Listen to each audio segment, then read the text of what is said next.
Amazing. He's got the night mask and everything. All right, so when Nick doesn't respond, we know he's passed out. You Yeah, can't can say we I'm not just committed. put little Z's in the chat when we know? Wait, I got you. Are we gonna have to get on Legend Keeper? It may happen Awesome. later on tonight. There's a possibility. So if you want to have it open, sure. All right. Earlier on, you may not need it, but yes.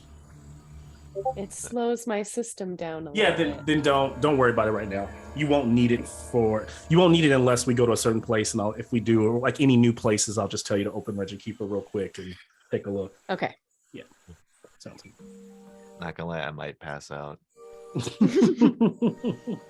You're very comfy. You look very comfy. It's gonna be. I'll let myself be that comfortable. I wouldn't be able to DM too well. I just hit myself with the coffee. All right. Dang, can't believe Josh is not here too. All right, no Josh, no Tell Moon. Offer, but we will jump in. What I'll start is welcome everyone here.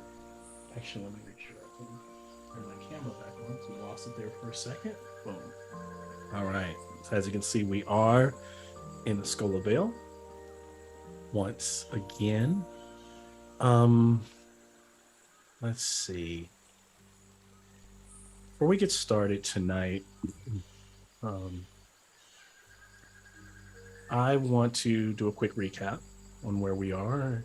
We've learned, as Nick said, we've had some bombs dropped on us recently, and the party's learned from Adon, who was an Archon imprisoned in the temple, that the cult of fallen Archons who did not fall in line with the gods when that war was over, they went to work for centuries trying to awaken this Eye of Doom, this void, this god beyond the Nyx.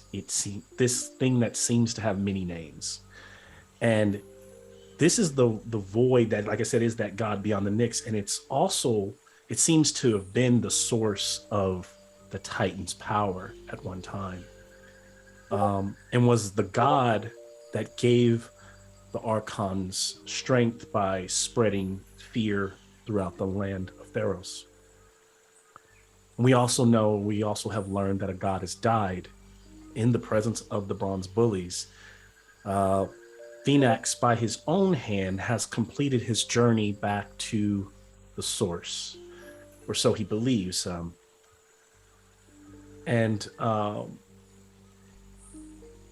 Believing that the Archons themselves were the dream of the Eye of Doom.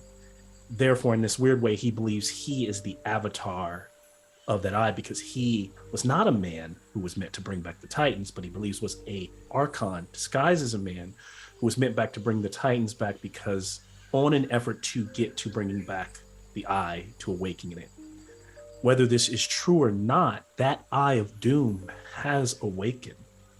And THEROS periodically shudders now. Earthquakes run through the land, and cracks and crevices appear on her like wounds, and all of them revealing deep caverns or crevices that lead to nowhere.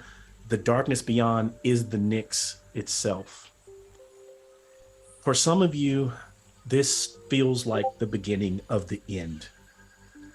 Big changes are coming. It feels like the end. It feels like an apocalypse.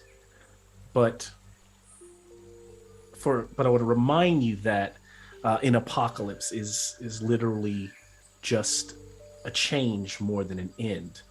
And so those changes are coming to Theros, and I'm excited to see where the Bronze Bullies steer their destinies in the sessions to come. I'll remind you of a couple things that have happened since Phoenix is no longer amongst the constellation of the stars. Deception is at disadvantage. Sleight of hand is at disadvantage. All persuasion checks are at disadvantage. And the luck feature no longer works. Anyone would like to add anything to that? That they please do now.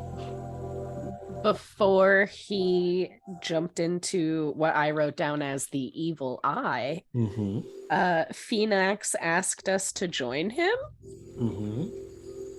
Question mark?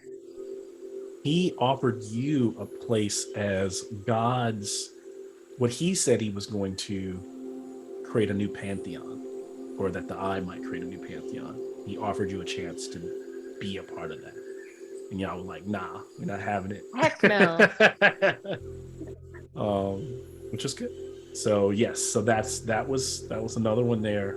Good share. Taroxys stopped Proxenos from running into the eye itself, possibly saving his life. Possibly saving his life. So good stuff.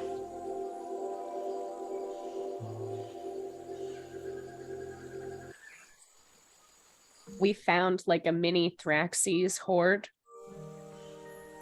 And it had a picture of us, like a little pictogram crossed out. Yes.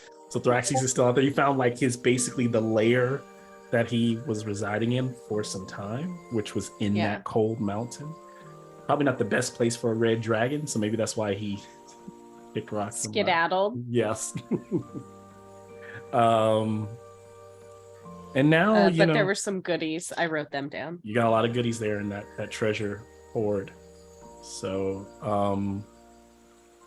what I'll say for tonight is you all are welcome to role play yourselves, and maybe if you want to bring a little flair to it, if you want to try to role play what you think your other party members who are not here, how they might react to things, are welcome to do that as well. But other than that, we'll play them to the background, and we'll have fun with our characters as they are. I think I'll go ahead and just jump into our first scene for tonight. And so, is music good? Okay, good.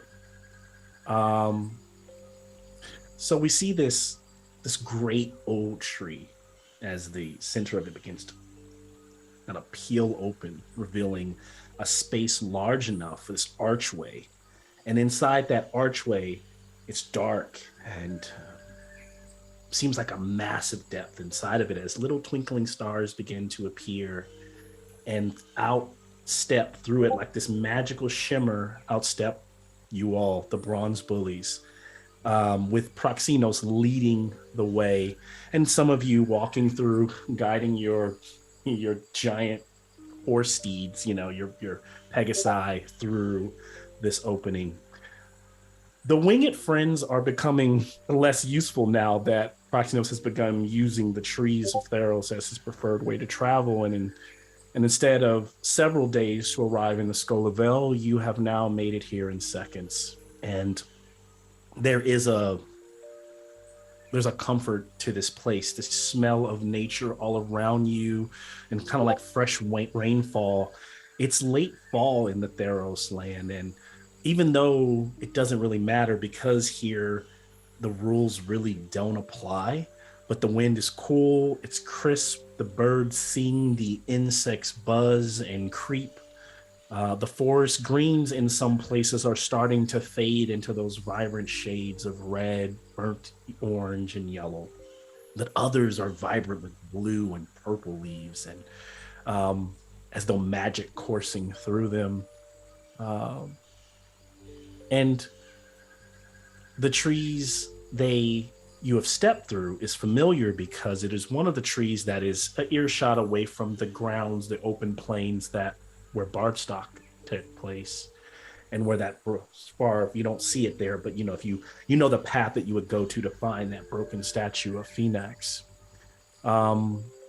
If you all are seeking the closest revel, it would take, you know, Telmoon or even Fitz a moment to simply like listen to the wind that carries the music in the air, or to follow the pixies as they dance like fireflies moving through the forest.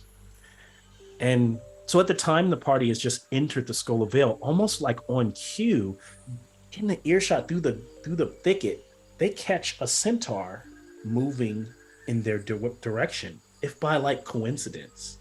And that centaur sees the tree open and sees them. And the centaur has an uncanny resemblance to Zen, but it's not him, it's she. And they're drawn to know her name and curious if she's related to him. And if so, the gods have definitely crossed their paths for a purpose. I will turn it over to you all from here. You would see Proxenos is not really in the most proudest of states at the moment. He is kind of half slouched over, being laying on top of No Name as the tree opens up, kind of the most laziest parting of the tree to open the pathway. You see he's pretty down from the events that have taken place.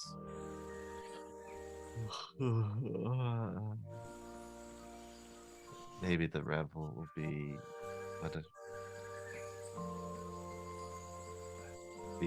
enough to lift spirits. Kind of looking over at the centaur that's caught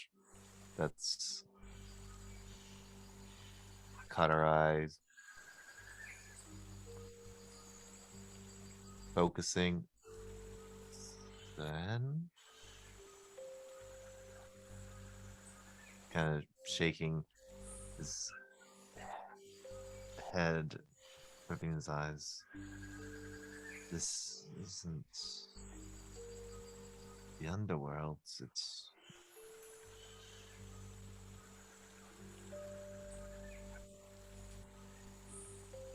So she comes coming out of that glade and she hears someone call to her Zen.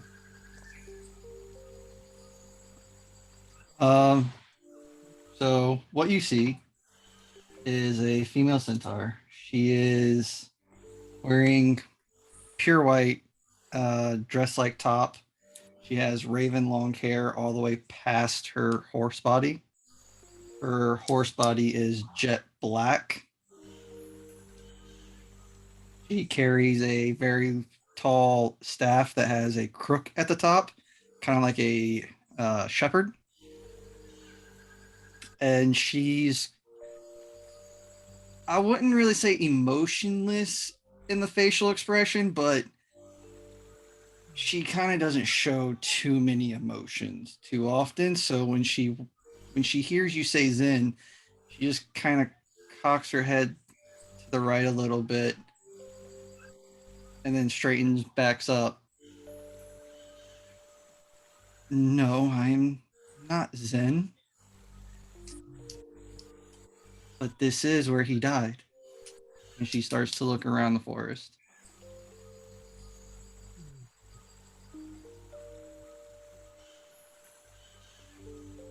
Yeah, how do you know that?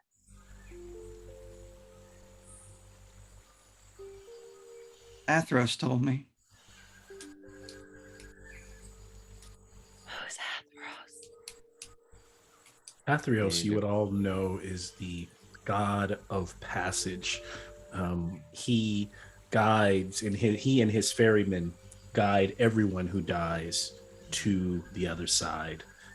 So there in the underworld, he is indiscriminate. Unlike Erebos, I mean, who has his, he is all about. And you guys can add to this, maybe based on lore that your characters have known, but I based on what you would probably know, Fitz, is just that, so unlike like basically if you were to pass, there is these claimed funerary mass that is customary in Theros that is placed, and supposedly that is part of what is used to pay him, which is why he hates the return so much, because they sneak past him. They break his oath, and his goal and his job is to keep people, to take them where they're supposed to go, whether it is Elysia or whether it is to the underworld, to whatever different parts, and the returned are a defiance to that. Yes, and Proximus to adding to that. He is also not quite like the other gods. He is a bit beholden to them. There's tales that he's looking for special objects at these ovals. And if you have one in your possession, you can barter for a second chance at life. I've seen him passing through the underworld a few times.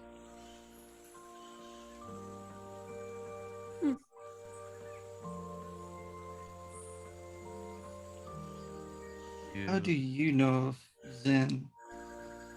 We've traveled with him and seen him in his last moments.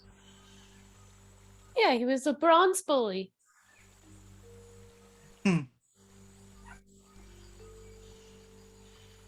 Guess he did do something with his life. I mean, a few things, but okay. He was quite the heroic one. Saved Ooh, and many fast. Hmm. Very Yes. fast. Yes, he was. And loud, but my brother nonetheless. Huh. You mean that in like a literal sense or like a figurative, we were really close, he was like family sense?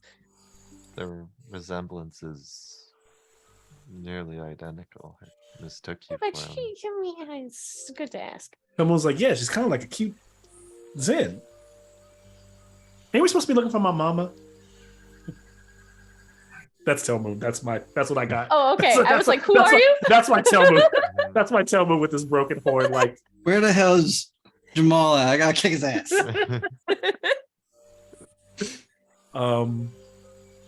at the same time, while you guys are having this conversation, right as with Sophia enters the fray, and she comes out of like the brush, she kind of disturbs a bunch of pixies as they kind of light up like fireflies, like you see behind me, and they kind of begin to like you can hear them kind of like chuckling and talking, and they could be talking common, they could be talking in another language, but they're so small, they just sound like, and they like kind of like start to go down a path.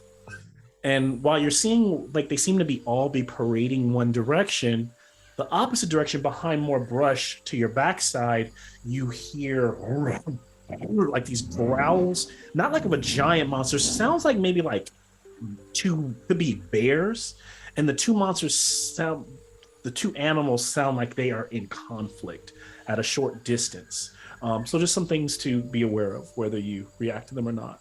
Pixies, the bears, and then now you've met Sophia. The How much is pixies, going on? the pixies talking. It's too hard to hear from earshot. Mm-hmm.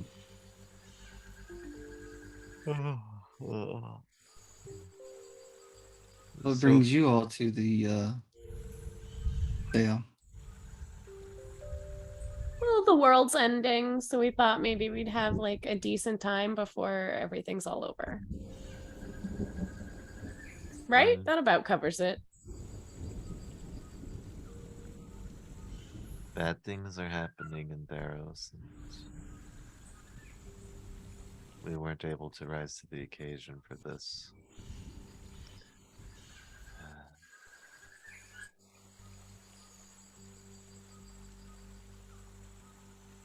I have noticed suddenly like many- there's like this like to come bursting through the thicket, these two bears kind of they kind of roll, they're like on top of each other, and they roll and they come up, and they're not like standing there, not really paying you all any mind, like growling and like roaring at each other. One stands up on his hind legs, kind of tries to intimidate and posture at the other one that stays low, ready to strike as you all turn. And the one thing you notice is that one bear has a darker coat, and that's the bear that just stood up, and it seems to kind of fight with a fiery fury. And the other bear kind of fights with, even though you're under a heavy foliage of trees, there's a bit of sun coming in behind that bear, and it seems like the sun stays at that bear's backside. And the fiery bear, it seems to have a gash, a few gashes on it. Both of them seems to be wounded, but that one seems to be really hurt. And so they kind of both kind of go at each other fighting. I don't know if you all do anything, or if you just kind of watch, or if you try to, or if you just, you tell me. Proximus raises a hand and heals both the bears, and in a calm voice, please stop these batteries. Are you doing a mass cure, or are you, because you a secure one is what are you using that you don't need to touch them to provide this healing? So the first one would be, well, it would be one at a time, but it would be, the first one would be on the heavily damaged bear, or the wounded bear, which was the one that's covered in black and is like posturing. Yeah. Okay. And giving you the amount.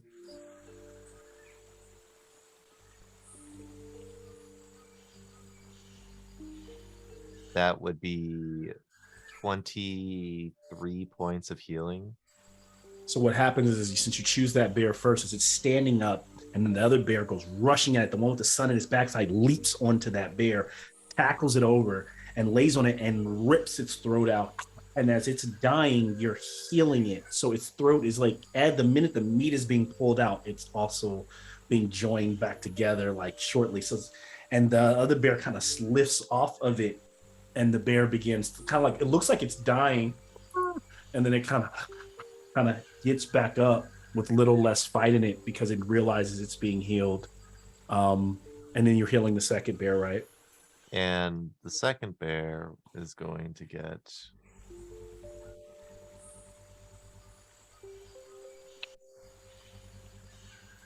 only 11 points of healing.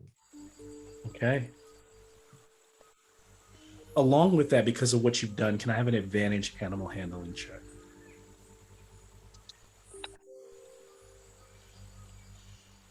That is a 22. Okay, you higher than both bears could roll. And so they look your direction, and they intensely stare at you, and they seem to stop. They seem to calm themselves. Seeing as they're being healed, they look back at each other and kind of growl. The black furred bear starts to back away.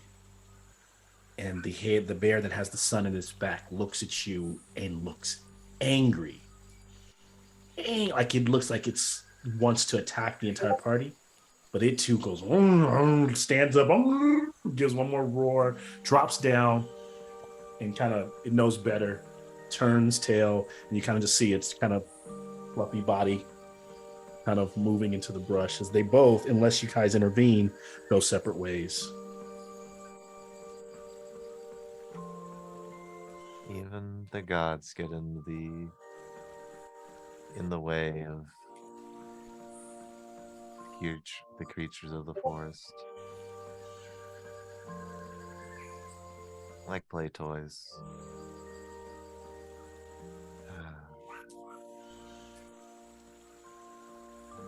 How are you guys looking health wise? You guys, everybody should be 100%. Yeah. Okay. Just Like, spirits can are rem- down. I can't remember if the party actually got a rest off, or because we fought that big centaur creature. That was a pretty brutal fight, and then went straight into. Yeah. But now it's been like, well, I can imagine you all could have rested outside of the the last place, and then because you got to sort of travel to I assume they traveled to a place where there were things were like outside of the cold, they rested, and then Proxinos did his thing where let's like walk through some trees, and Yeah. instead of like flying 3 days to the Skull of Vale, I imagine that's Trees. probably what you'd have done. Yeah. And So- then yeah, go ahead. Yeah. Oh, I was just gonna say. So the only thing that would be used is my 6th level spell slot. You all will receive everyone that's here. Not everyone. This is just for everyone who's in this game, so it's not the entire party. Everyone gets 1 point of Nylea piety if they're willing to accept it, and 1 Perforos piety. And can I have an insight check from everyone?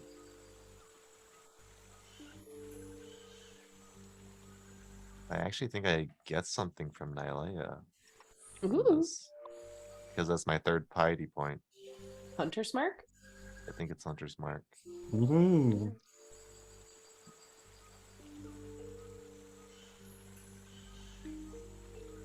Mm. 19. You said advantage? insight? 23. Okay. Um, Oh, Not with was it advantage. insight or was it perception? Sorry. Insight. it was Oh, not then with that's advantage. much higher. Because I think this is something your wisdom just has to pick up. Okay. It I seems got a like 26. Proxinos kind of mentioned it in terms of like it seems like the gods, even them at play.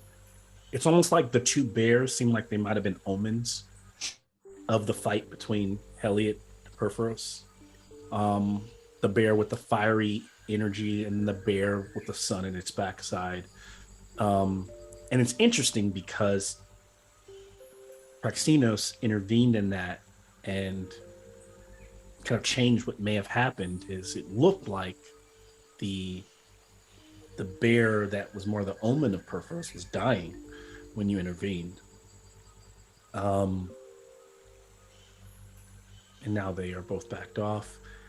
I think with your insight, the piety coming from Nylea is knowing that you are in her forest. You all know, you know how Perforos is. You also, at this point, Fitz and really knows Nylea very well and knows that in her grounds, hunting, while she believes in hunting, it has to be for a specific purpose, right? It has to be for sustenance. You can't just hunt for sport. You can't just, and so you stepping in and saving those 2 bears was looked upon with favor. Just something that was going through Proxinos's head because Perforos wasn't even in his mind during that. He was thinking more so of the grudge between Helios and Erebos, and Yeah.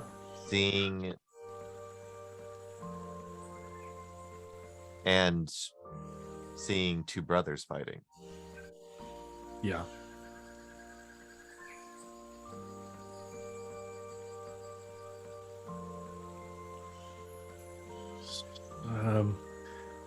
I imagine that Telmoon is kind of inquires if is Sophia coming with us, or We're trying. you were to looking get- for your. I mean, so I imagine maybe he asked what. So your brother passed here. What are you looking for? Where His last sight. does the party tell? Does they share the end of? Because you all know where Zen is buried. Do they share that? Do they? Do you want to know the exact spot? It would be a great appreciation if you did. I have to perform my own rites for my family. And so, less than an hour of travel, the party find themselves on the mound in the place where they laid Zen to rest. And Sophia is able to see and understand kind of the great kind of tribute that did take place before they laid him also to rest. But what does she do?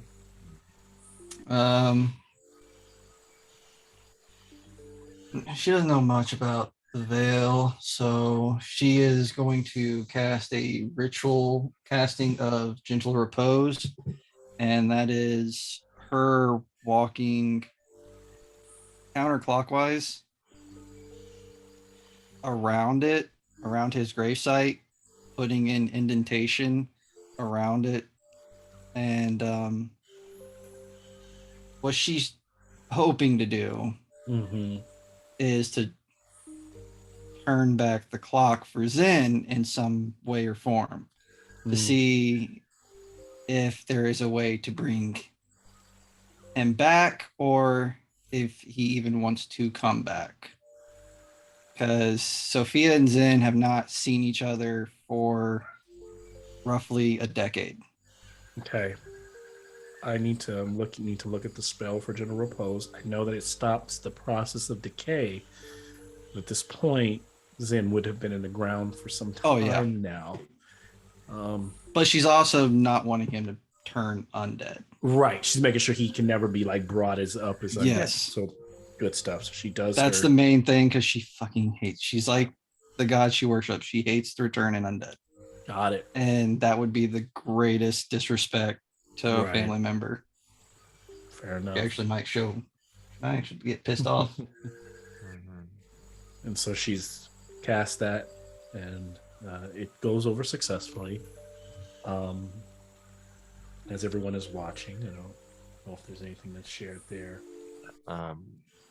Proximo's pipes up. I remember, even after he was gone, a message from beyond was sent of his final wishes and what he wanted. He requested that we all have a race around him, around where he was buried, to see who was the fastest. Her back would be turned to you guys when you say this. And at the end of her ritual, she'll turn around and her facial expression doesn't change, but you can tell that tears are running down her face. But it doesn't look like she's been crying. It's really off-putting, kind of. She clears her face and just replies to you. He did like to run a lot. He would actually have asked our other brothers and sisters to participate in a race every now and then when we were forced to get together.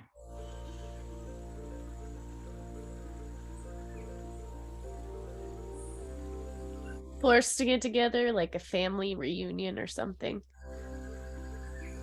More like a battalion returning together and working on their formations. Like warriors or like marching band? Mostly warriors. Me and my sister, we didn't do too much fighting. But our other halves, they revel in it.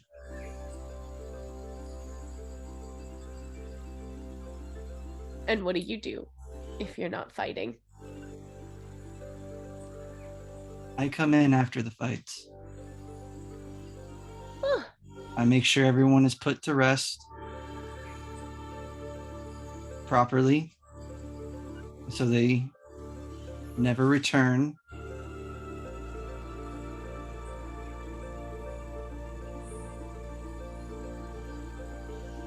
That's kind of sad, but okay. Interesting. So is Sophia also against resurrection, like in all forms? No, not necessarily. Because that's not like is she against necromancy? Not necessarily. She's against the fact if it's not your time. Right. Okay. Because would she want to see if she could raise Zen? Would she want to see him raise if he was in his truest form? Yeah. Okay. Interesting. Just wondering. So Sophie came into the game when I put in her backstory. Athros told her that her brother was taking before his time, was actually Okay. meant to be up. Got it. And it was taken by another god. Got it. Here comes Colin. All right, and then there were 4. A new challenger has entered. He put his quarter in. Oh god, we're playing Street Fighter 4. Okay. I was just describing your quarter going into the arcade, like you're here now, like the new challenger thing popping up. Oh man, I know flat tires suck, man. So I hope everything's good with that. I know, like, Yeah, it's just a pain and just a bunch of worry, but I made it back. yeah, I was prepared apparently. It's like the world's biggest inconvenience is a flat tire. Yeah, take your time. Feel free to kind of find your moment to jump in. We are in the Skull of Vale. I've described a little bit about last episode. We've just kind of been role playing as we've just met Sophia, the sister cleric of Zen, and they have taken Sophia to the last rest where you buried the burial mound of Zen. She cast Gentle Repose. I imagine everyone is here in the Skull of Vale to go find the rebel. Helmut's talking about trying to find his mom, and the rest of wherever the rebel is now. So right now we're kind of just exploring, and that's really where we're at. That's all you've kind of missed. There was a moment where 2 bears in the middle of this, two bears came out of the thicket, and they were fighting with each other, and the party was able to kind of with insight, Proxinos stopped the bears from killing each other.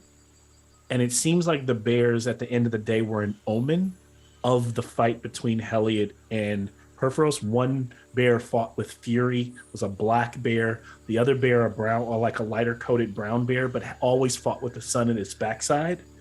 And that bear was going to tear the throat out of the black bear, but Proxinos healed them both. And then they both backed down. And everyone who was here at the time received 1 Nylea point because no bears were harmed, and received 1 Perforos point because Perforos was the omen of Perforos was healed in that moment. So that's where we're at. Cool. And this Sophia is the person who's in Discord. Oh, did you drop a picture of her? Yes. Oh, Yes, I did. Wait, let me take a look. Oh, okay. Okay, that is not Zen, but you know what I'm saying?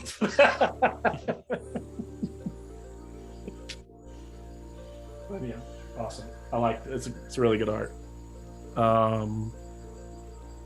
So the cleric has entered in. So yeah, they're standing there, kind of giving this reverence in this moment. Over the mound that is not far away from where Bardstock took place. But now it's not, you don't hear the revel, you don't hear the sound of the music going. This is the first time you've ever been to Skull of Vale where it's not kind of like thumping and just kind of like going. But that magical nature, that enchantment of the forest is still there.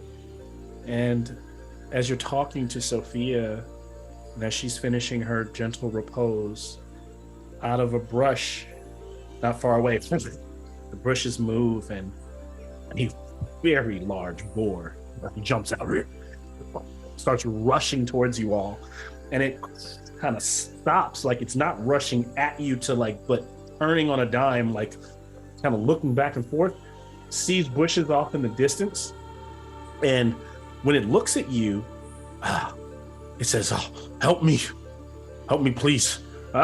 Before bounding off, it literally speaks common, and then that boar goes running off.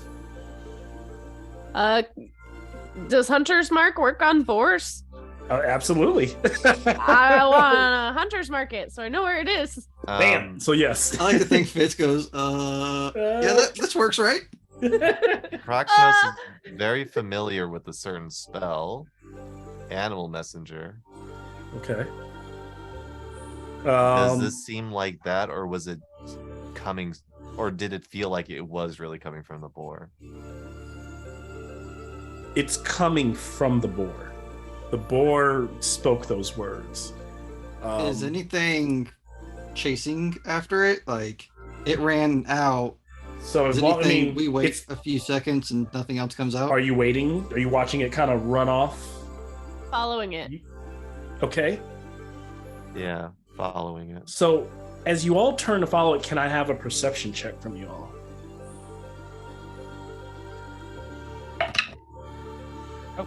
13?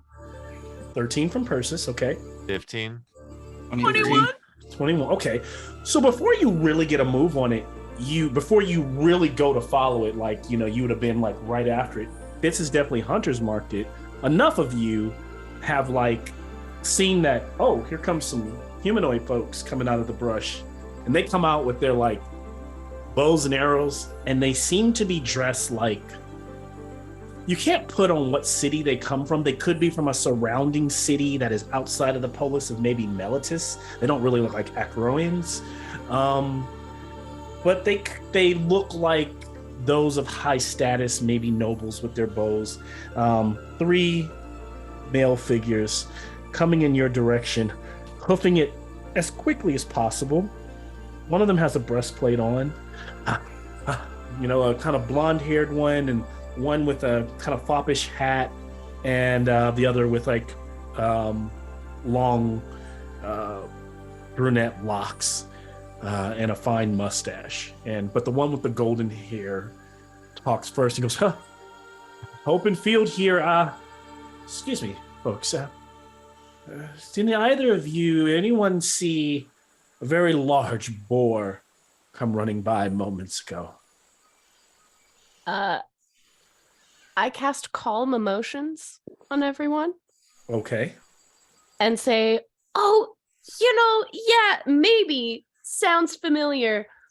Are you guys hunting this boar? Yeah.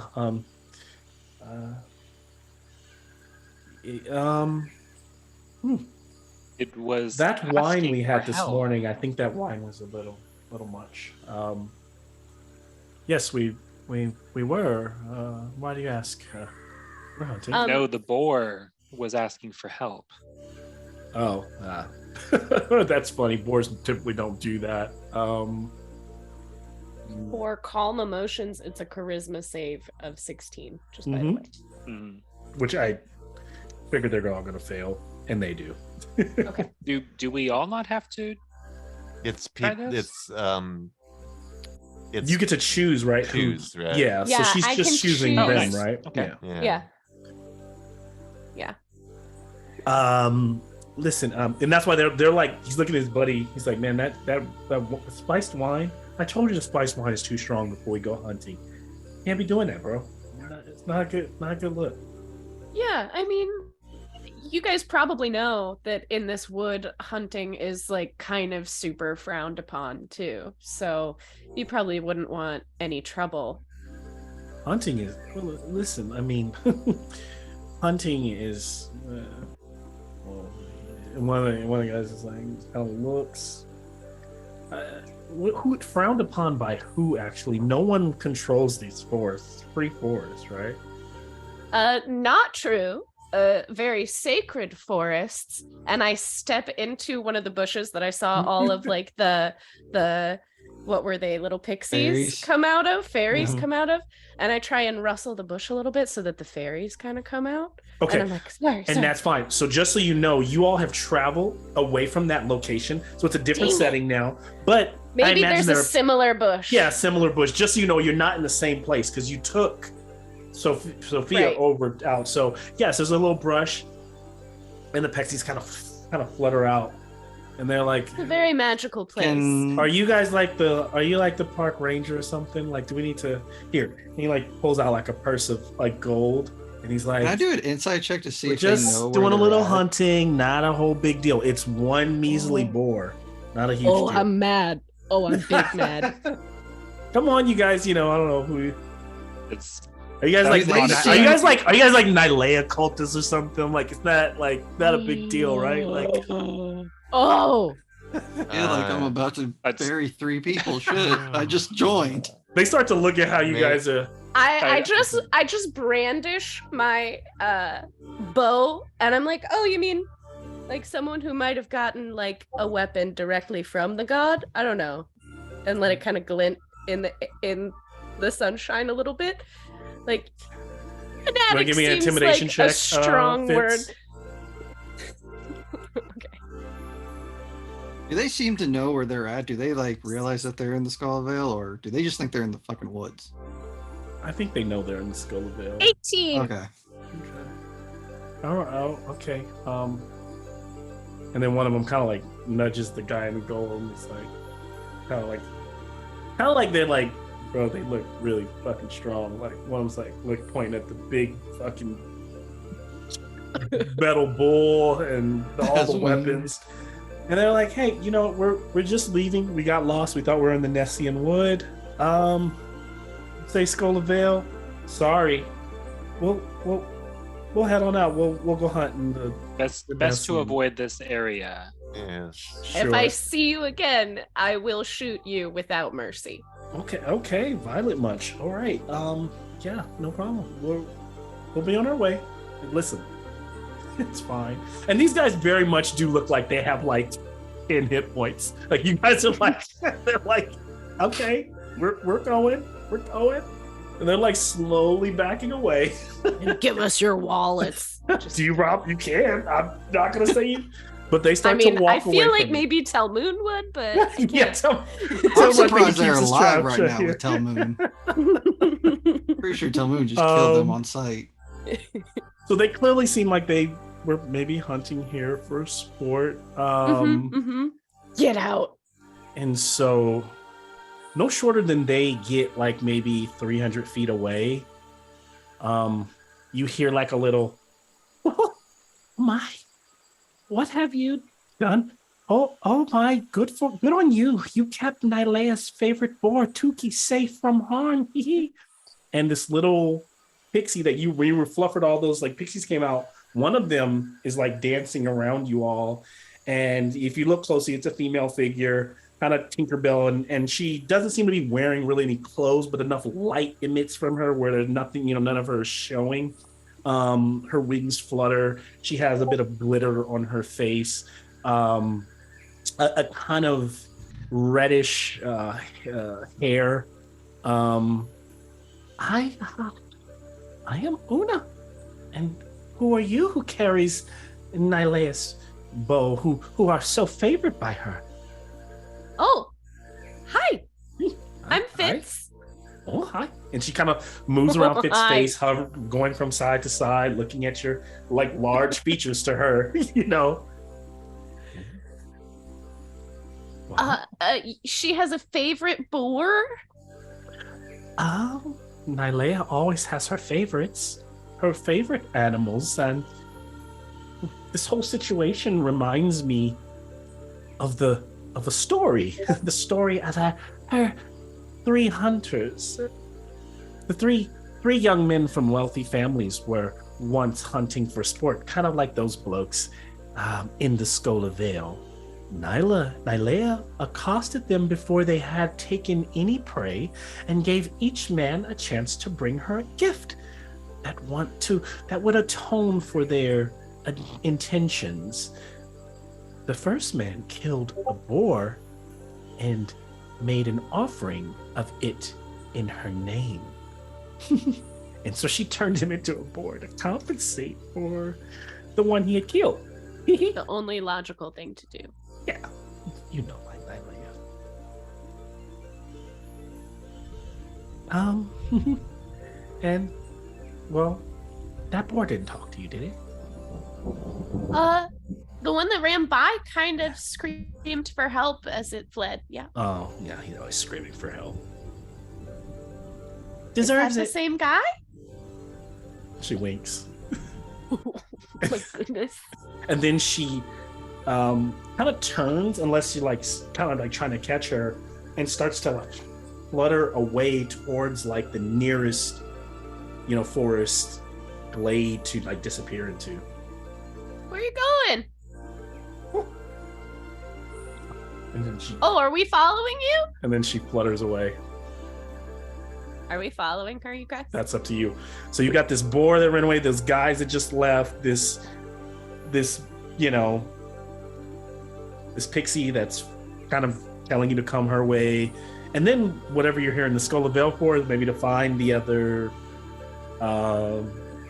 maybe the rebels of your family. You know, your family also lives here, Fitz. You might. So yeah, there's a lot of options. But yeah, she And I kind of should flutters away. Probably say hi, but you know, before we leave. Should we check on Talmoon's mom? I know you wanted to. Now, the thing about checking on Telmo's mom is that there are no settlements in the Skull of Vale. And you all were able to find them last time because they were all having Bard stock. So now you literally have to kind of hunt down the nearest rebel, a Sybil who is a kind of like keeper of the forest who would tell you where the rebels are, because they're very nomadic. They're constantly moving. They're constantly, reveling. The forest is their homes. So yeah, how do you? It just kind of depends on how you might. And it is interesting not to have Telmoon here, but Fitz is here, and she's also a satyr, and so trying to track them down, there could be a number of ways to that. There also are satyrs or fawns who move through the forest called dawn greets, who might help a party that's lost, but so far you haven't come across any of them. And remember I said you can either follow, so when there is a revel happening, typically you can follow the pixies to the revel.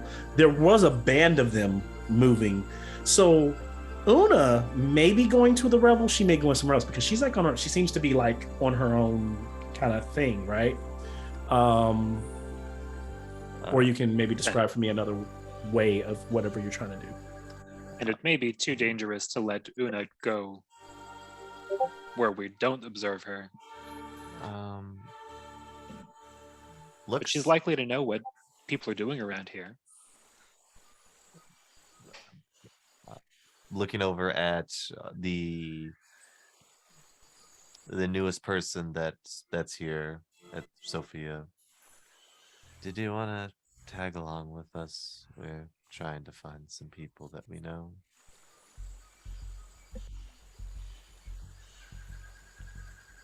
Well, if my brother fought with you all,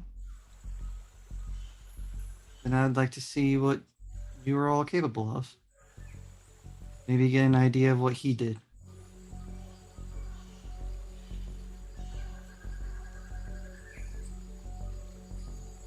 All right. And so the party, are we going to try to track Una? It seems so.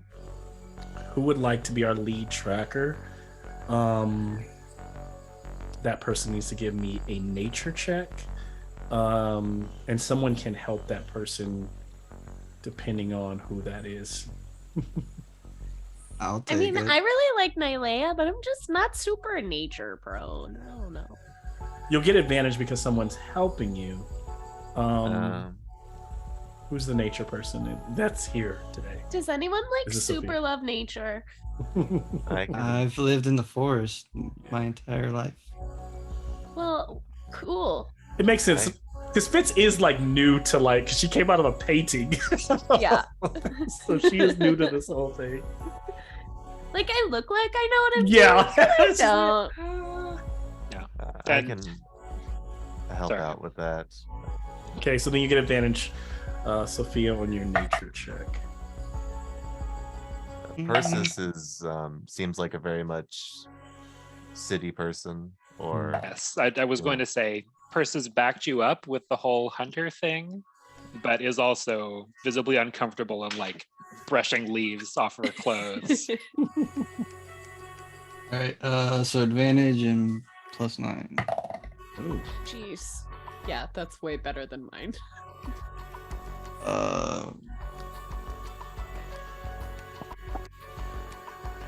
27. Thank God for advantage. Low roll was a 4. 27. So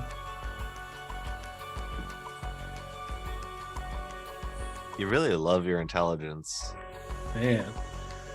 No, it's just I have expertise in this because she Uh, survives on her own. So Una she's like one of the quickest little fairies. It's almost like she's teleporting. She's so quick. But Sophia's able to kind of keep up with this little pixie that you see from time to time, like darting behind a brush and then disappearing. But you're also able to kind of like stay on like the direction. And over the next hour, you all travel with nothing other taking place other than at the end of that hour. So now you guys have been really moving here for like an hour and a half in the Stola Vale, in between your conversations. And the party comes across you come to a cliff face that goes down maybe not very far, 50 feet. And that cliff face, there's a tree. And that tree is old and withered, and it's clinging to the face of that cliff by one root. And you hear the tree kind of moaning.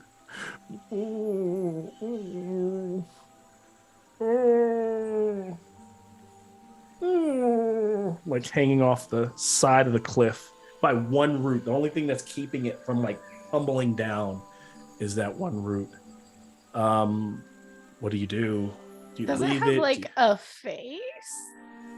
Doesn't appear to have a face as you kind of look over it, what you can see of it hanging over. Just Bunch of kinda- rocks below and other brush and other forests, and you're close to the stream, so that's kind of like running by. Does anyone know Proximos, how to talk to plants? steps off. Actually, finally, you see him. I definitely owe a tree, and this one seems like he's in trouble. Kind of walking over to the cliff where it's hanging by a single root.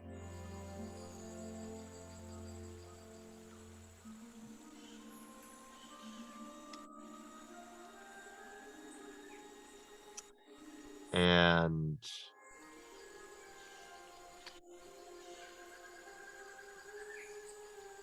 with hands stretched out to it, you see a bit of this mist surrounding Proxenos as his skin turns bark-like. And he casts Guardian of Nature. Hey, remind me what that does. That transforms Proxenos, and there's two different transformations. Okay.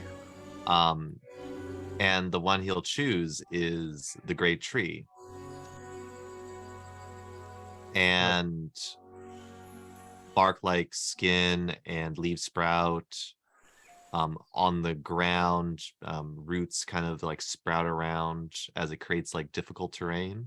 Okay. But trying to like flavor it as like trying to get roots to more roots to kind of surround that one that is keeping that tree that's like just hanging off that cliff. So you're trying to help the tree kind of like reestablish itself. Yeah. Okay. And do you become a tree? No. Oh, I become like close to, like I look kind of like tree-like. Okay. Treebeard-ish? Yeah, a kind of bit. coming out of you. And so as you almost become part of this thing, kind of like all those branches and writhing into the roots, you start to use that ability to pull this tree and erect it from being hanging over the cliff to upright and secure. Is that what anything else you'd add? Like what's your intended outcome? And what do you do now that it's like, oh. Even though it has no face, it seems to sigh in relief.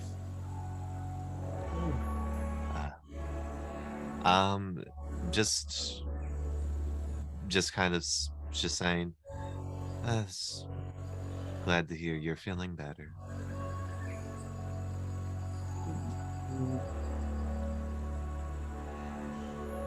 Suddenly Una bursts out of the forest with her like burning.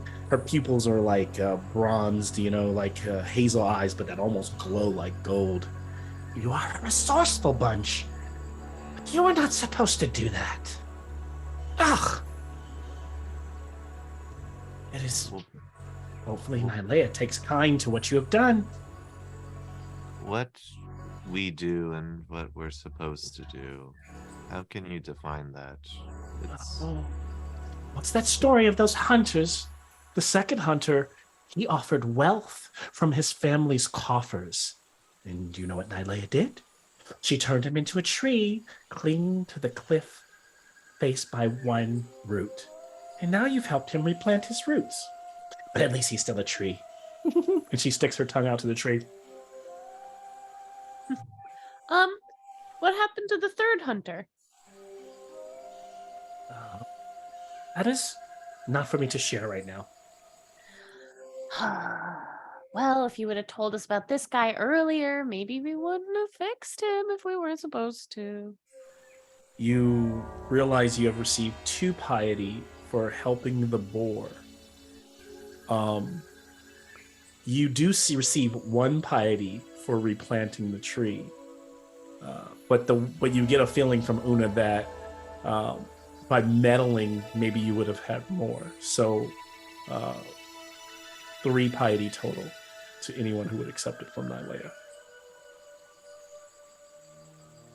Just step forward a little bit and like a little bit of fire plays on her fingers. We could still take care of the tree if eliminating it is the option. It is up to... No, it is Nylea's choice to... If he will, when he eventually or meets his end, It should be natural, is what you're saying. She shakes her head with little glitter on her cheeks like freckles. Her hair kind of frazzles, a twig in her hair. She looks off towards and flutters away. Deeper into the forest. Should have asked where she was going. I feel like we're gonna find out regardless. We're being led. Nylea does like to play games. Okay, I'm following her. And so, Fitz, you follow. And with Sophia trying to catch up, this time I'm putting it on you because you decided to follow. As you try to because you immediately try to catch her this time so she doesn't get as far away. And this time you find yourself in this thicket of forest and very cramped overgrowth. And a ton of the flowers kind of give off these little emanating lights and colors, and so it's hard to find out maybe where she went. I'd like a survival check from you. I'll give you advantage because Sophia's close behind, but let's see if you can track her this time. The first one is a 12. And the second one's a 14. Okay. And so 14. Mm-hmm. And so you all wander for another 40 minutes until and you feel like you're lost now. Whoops. And you feel like you haven't necessarily successfully found where this...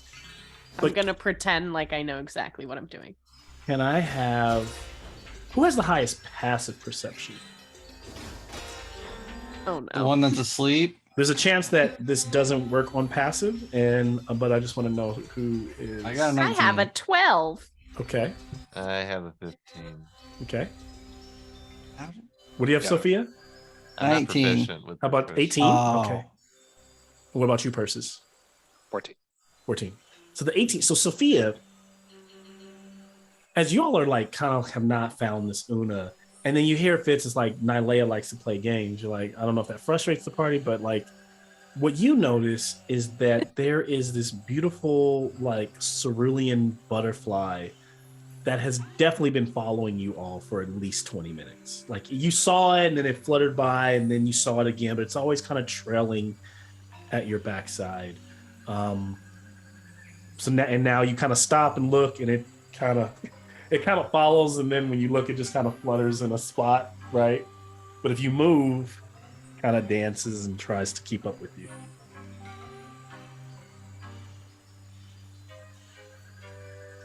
Do wildlife normally follow others?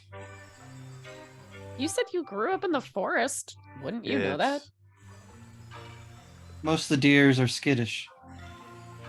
Yeah, Sometimes. there's other wildlife. Sometimes. Or squirrels, chipmunks. If they Only take a unique predators. interest in you. Only predators are the ones that follow. Not always. You'll find that some magical creatures take a fascination, which would be travelers. Well, then that butterfly likes us for some reason. Ooh. Where? I pointed out. And it seems to kind of like glow like a bluish, kind of purplish color. Its little flutters. And it bobs around, and then it kind of like starts to head away from you, and then it stops and it kind of flutters back, and it bobs away, and then it kind of flutters back. And then Is it bobs. bobbing in the same direction each time? Mm-hmm. Mm-hmm. What if I kind of like scooch in that way? Does it bob a little further? A little further. Let's go this way. Looks like a little guide. Follow the butterflies. I've So- heard that somewhere, I'm sure. Sounds like you begin to follow this butterfly. So you kind of like, this kind of cat and mouse back and forth. First Una, now this weird butterfly. And it leads you to this glade, this opening in the forest. And what you see there is a large kind of bed of moss. And this beautiful butterfly like flies off. The bed of moss is probably, 40 by 40 foot, like in a circular area in this opening in the forest. And just a little bit of the sun peering through the canopy. And it lands there, fluttering, and stops in the center of the bed of moss. And just stays there.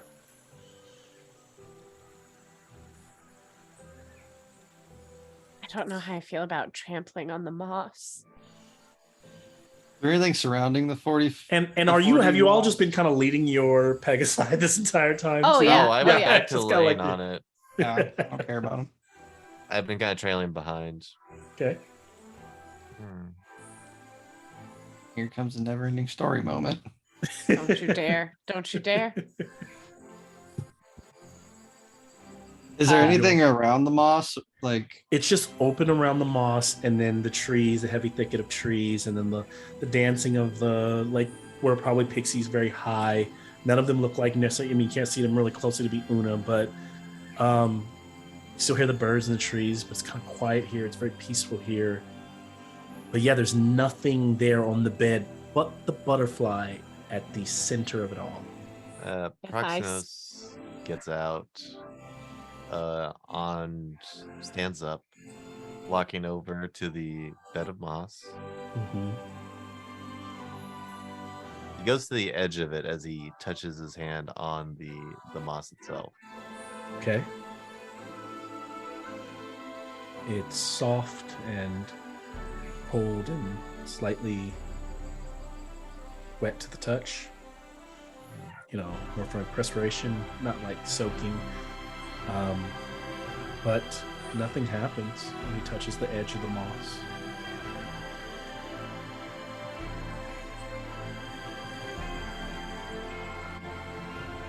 You think there's something that is in the middle or below the moss itself? I think so. If I stand on the outer edge of the moss and I say Marco, do I hear a response? When you do that, can I have a religion check?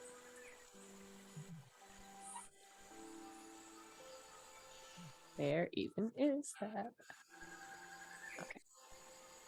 Can I give her guidance? You may. What is that? D4 added to the roll. Woo! 6. 19. Okay. You say Marco. You touch the moss. You feel the same thing that Roxinos did, but no response from Nylea. No Polo. She's not calling back to me. The cerulean butler is still there, kind of brandishing its wings, kind of sitting at the center, while you all are at the edge, kind of touching or sitting down. It is still there. From the edge to the center, how far of a travel? It's 40 feet, about 20 feet, because it's about 40 Okay. feet in yes, what that would be, not diameter, but what's the circumference? Does anyone have a way to get out there without crushing the moss? I don't know why, but I feel very strongly about it. I could do it, but I'm not sure if it counts as cheating. I could help you do it. What could you do? Persis is going to put a hand on your shoulder and cast fly. Oh, ooh. And The only other time I did this was on drugs. so you Oh, so with you've the done spell- pixie dust. you gain Unfortunately. you gain kind of ethereal bronze colored wings, but it's not like they don't flap like you actually have wings. They just kind of extend and you can float around with them. Oh, I love it. So you fly to kinda- the center there. I'm gonna fly to the center and just like this by the butterfly, like horizontal. And when you like floating across the little moss, across the butterfly, like lifts up and lands on your nose. And you're like looking face to face with this butterfly. And as you're still floating and holding that hover there, Una comes out of a tree high above. You can't hardly even really see her because you're concentrating on flying this. And she goes, "Oh, this reminds me of the third hunter who was remorseful. He threw himself on the bed of moss, and the cerulean butterfly came to rest on his hand. Carefully, he carried the butterfly back to Nylea. She not only spared him, but blessed his house and all his descendants." And suddenly, this tight forest growth around you and the vines begin to part. And as you're floating there, Fitz, you look up, and in front of you, there's this large figure sitting on a rock with this stag head, and it leans forward, and its finger kind of points a finger, a long finger towards you. Oh boy, says as Una zips around. What a sight to behold!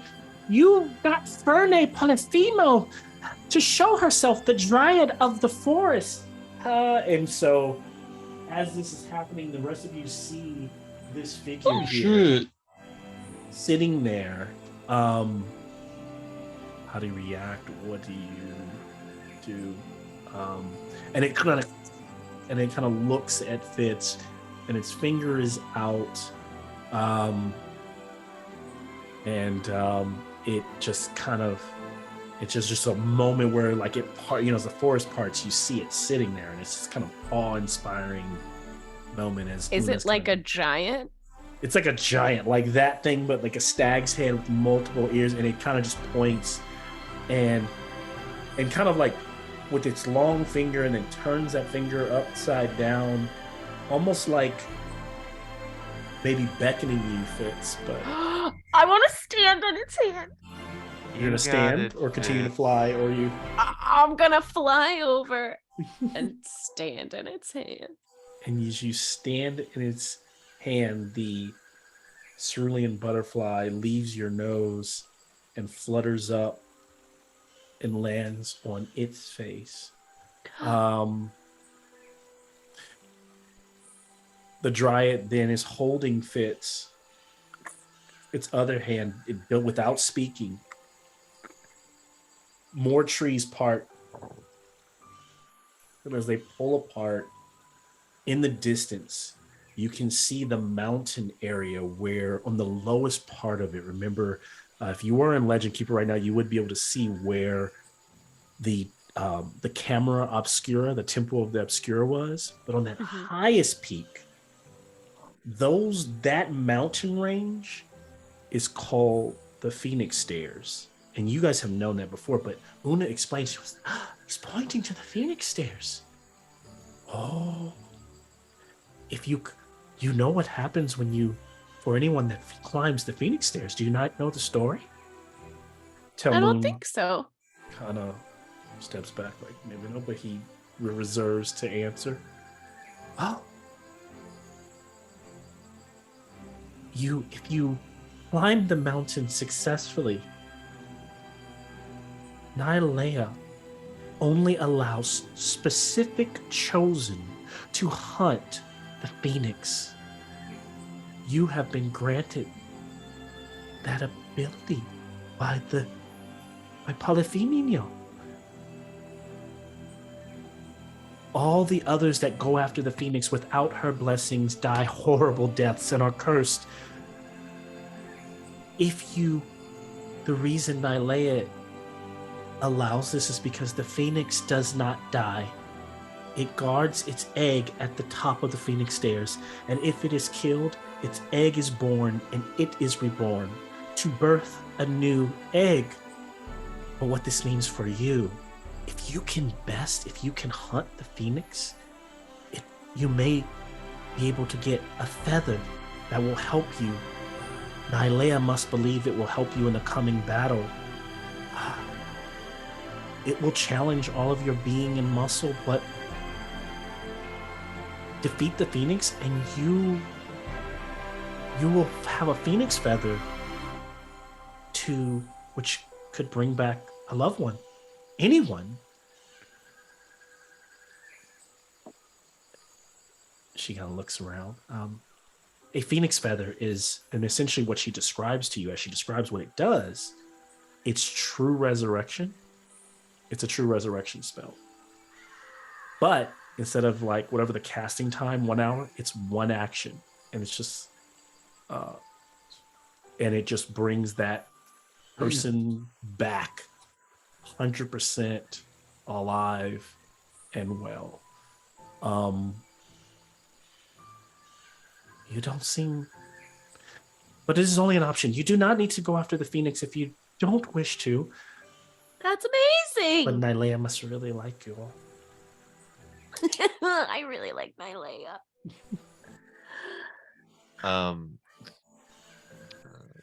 Proxenos responding while you see him actually on the bed of moss now, and it's kind of like has like a bit of it like piled up into like a pillow as he's like. I'm gonna turn to the Dryad, Mm-hmm. Which is basically a spirit of the forest, a keeper of the forest. There are probably many dryads in the Skull of El, but this is one of the more powerful ones. I'm gonna hug its thumb and say, "Thank you.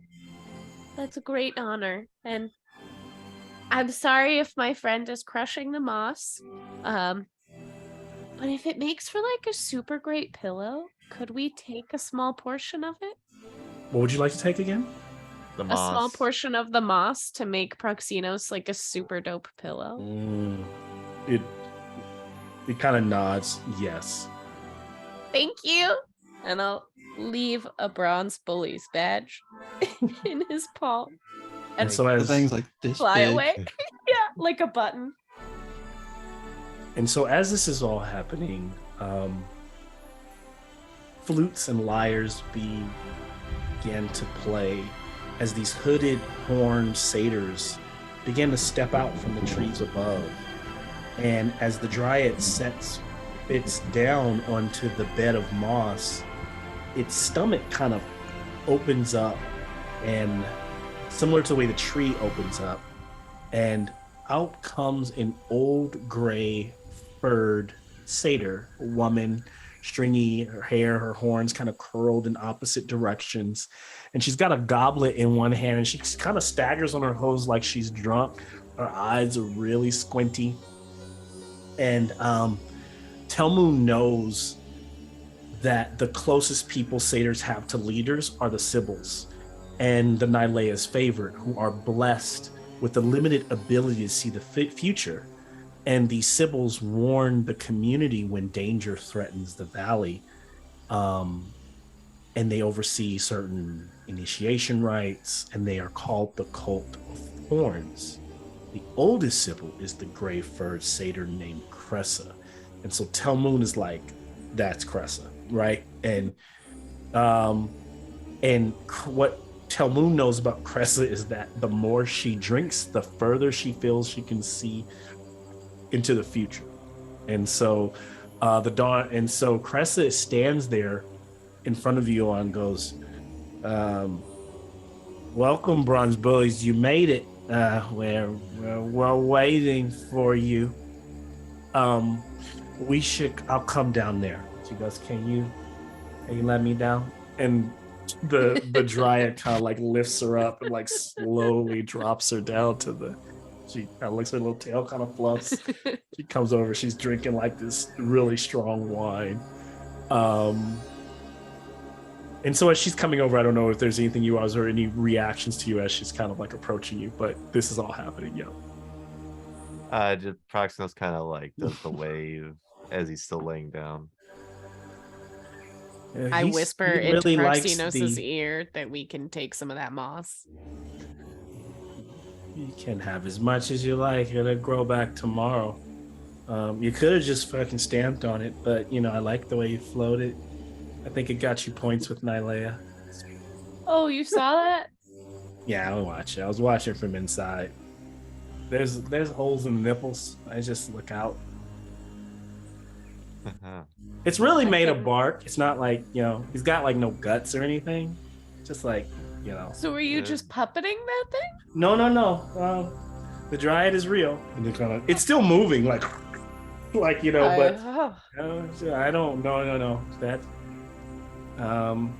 I just get the future. I just get the visions of the future, and there are many that I need to talk to you all about.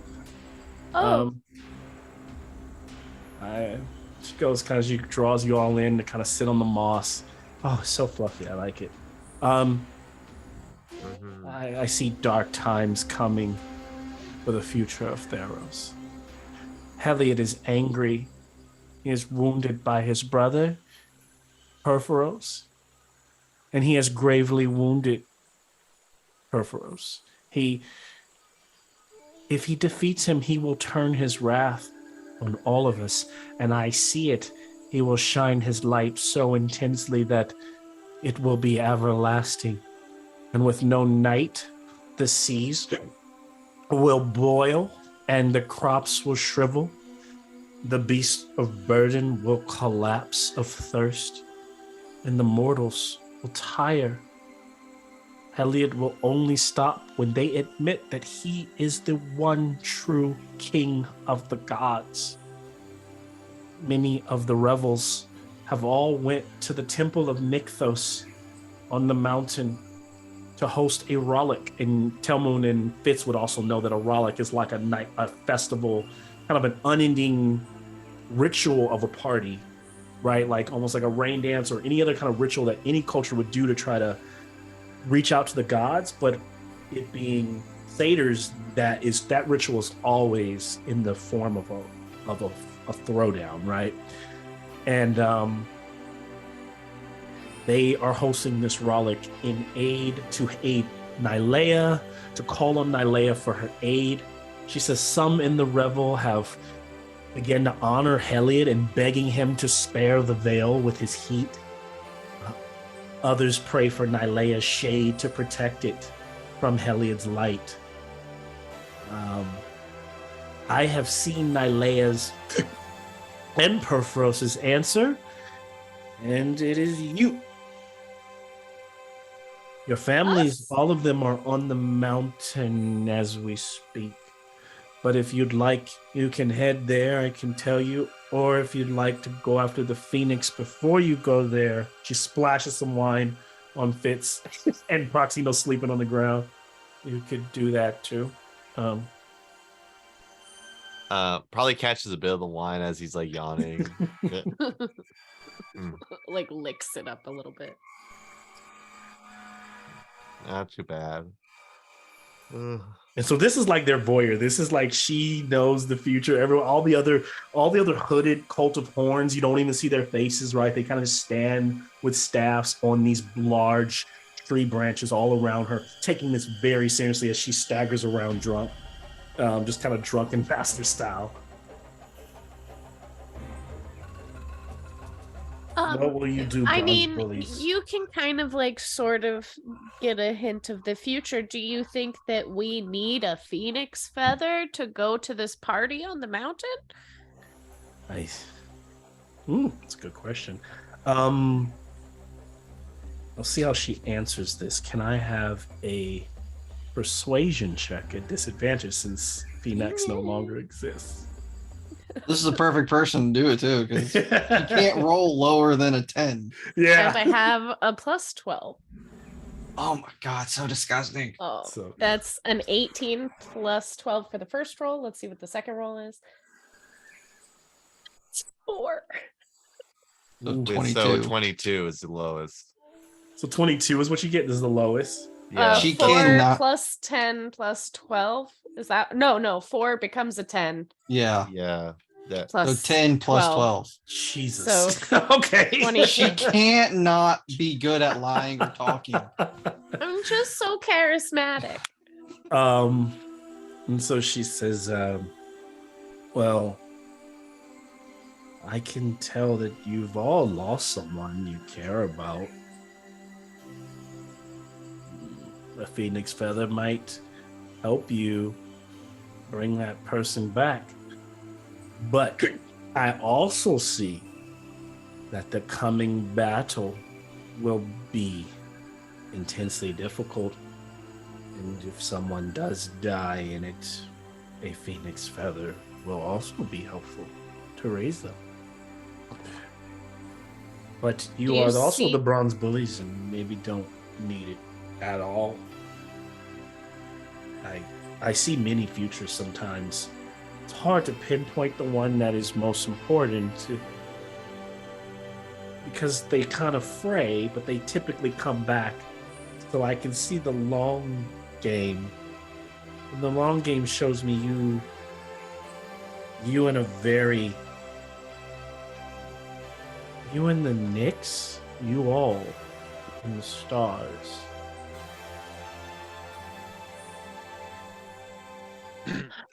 Praxis. No. You can Persis, you want? Yeah. Yeah, Persis has been uh, quiet. Let's give you Persis. Yes, I'm gonna speak quietly, or try to say mostly to Fitz, but probably audible. Fine. Also, having received such an honor from Nylea, it might be unwise not to accept her gift. Good point.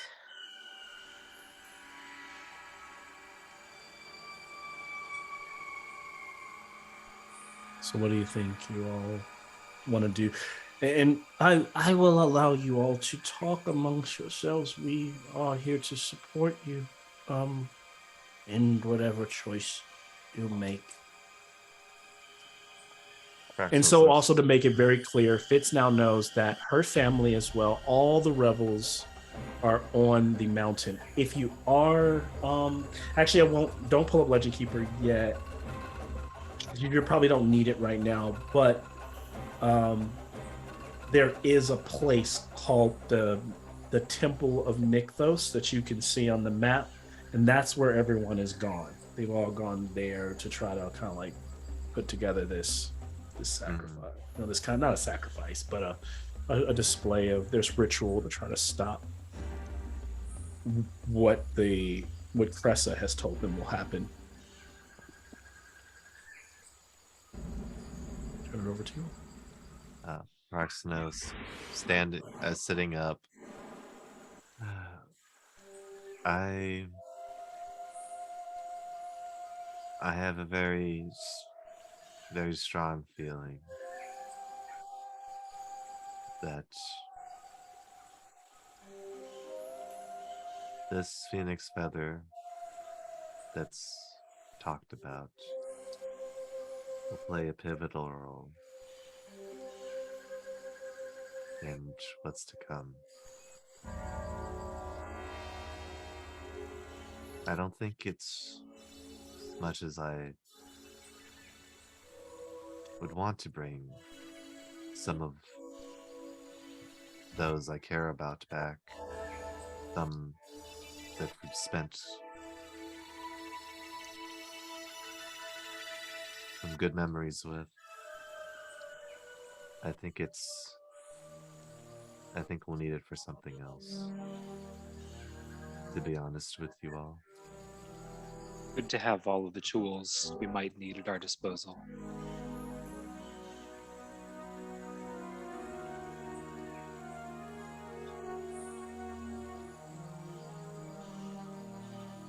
Okay. Sophie, you have any weigh in on this? Not right now, since No. just joined, and well, she'll say this. Not every gift from a god is a gift. Most of them are challenges.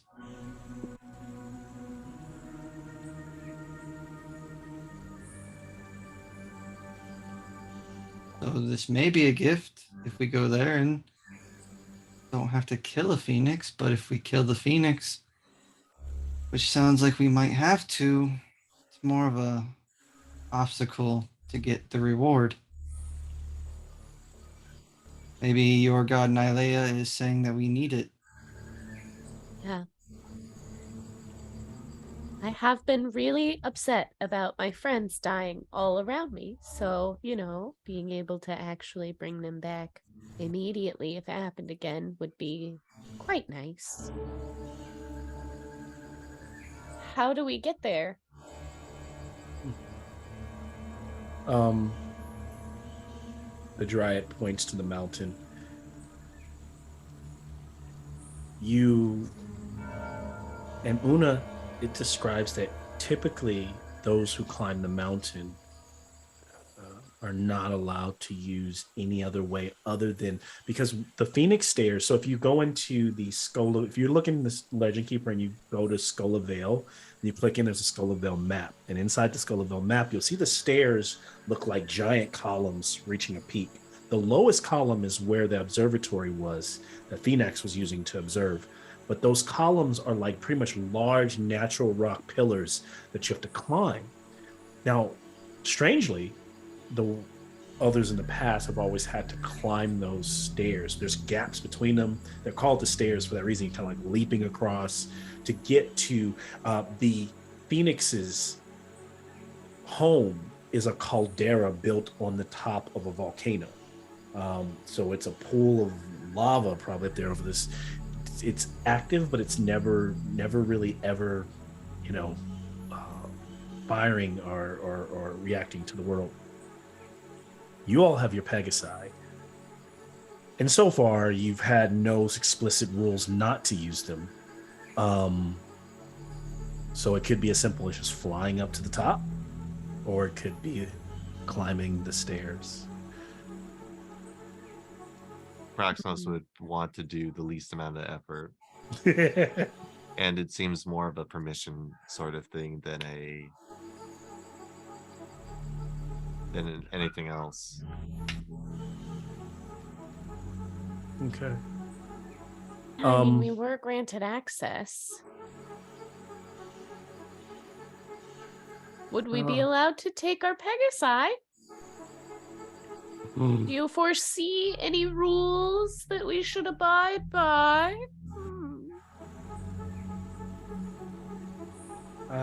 From what I see, Nylea does not mind you taking your steeds. But she asks also that you do not take certain of your... This challenge, if you take it now, is not for all of you. Oh, bull who's it man? for? Talmoon, the broken horn, and the Leonin may not pass on the mountain. They are not as favored of Nylea. Proximos looks over. So it'd be us four. Well, Looks over at okay. Talmoon and Taroxys. Well, It's fine, I will stay. Taroxys is like, if I must. You guys could go to the revel. Well, what did they call it? A rollick? We will wait for you. We would not want to. You don't want to go party and hang out with your mom while we... Someone's like, we hunt? could. If you want to send us that way. yeah. It looks like you could walk right through that guy's stomach and go straight to the party. I mean, unless he's like, no, you're not allowed, then tough luck. If the Crest is like, no, that's just for me. It's not a Oh, portal. well then tough luck, you guys. No. Sorry, I can't help. You Taroxys can carry Kind of like you. my house. It's not really a portal. I just live in there. I thought you said you didn't puppet him. You confused No, I don't me. puppet him. I just live in his stomach. It He's seems hollow. It seems like a nice house. It is Cool, moving around. I'm actually a little jealous. quite comfortable. Is there Take anything notes, useful that Proxinos. Moving treehouse. Got you. anything useful that we can do while we're waiting for you? Waiting for. Wait, Is that you said that Persis wasn't welcome, correct? Persis was welcomed, right? no, I'm sorry. Persis. Everyone here, basically Fitz, Persis, Proxinos, and Sophia are Yeah. welcome. It is Taroxys and Talmoon Talmoon and and Apo. Leonin, the Leonin who are not. It's allowed. the ones that nuke people. Yeah, yeah. And that conveniently aren't here right now. Yes. Ah, Well, gosh, I mean, I feel like we have to go. I feel like the feather will be necessary for the future. Well, they all kind of begin to chant like something with like Nylea's name. All have Nylea, all like Nylea, and then she goes, wish you Godspeed. I need to go refill my goblet, but be on your way. And when you finish, I will lead your friends to the party. You can catch up with them at the Temple Nykthos. And she leaps and kind of walks over and gets lifted back up into the chest or the open area of this creature. That kind of vines close back in, and the tree brush closes, and it kind of looks like it was before, just a forest, as each one of those sibyls begins to, or those cult of horns begins to disappear beyond the brush. And so the group here has decided to go after a phoenix feather and to fight the fabled phoenix. And so we will take a 5-minute break before we pick back up on their journey. Right. Good stuff. All right, I will be back. I'll be back as well. Did we have a long rest Yes. in the last session? Yes, we did. Yes. I asked that same question. I'll be going to this without a 6th-level spell slot. I got you. Don't worry. Okay. I did use a 3rd level, but otherwise I am fresh. Good stuff.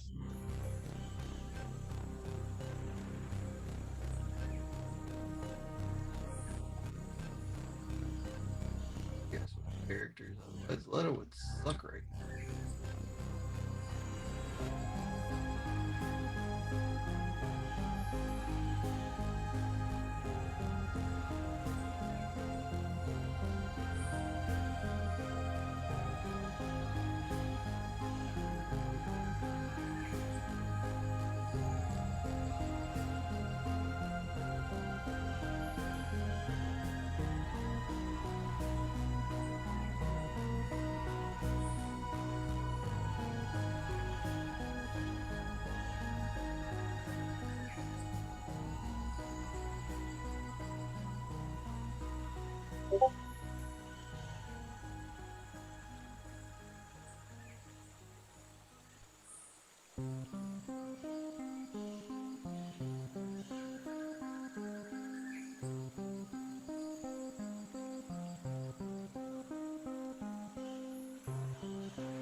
More questions because I missed some things.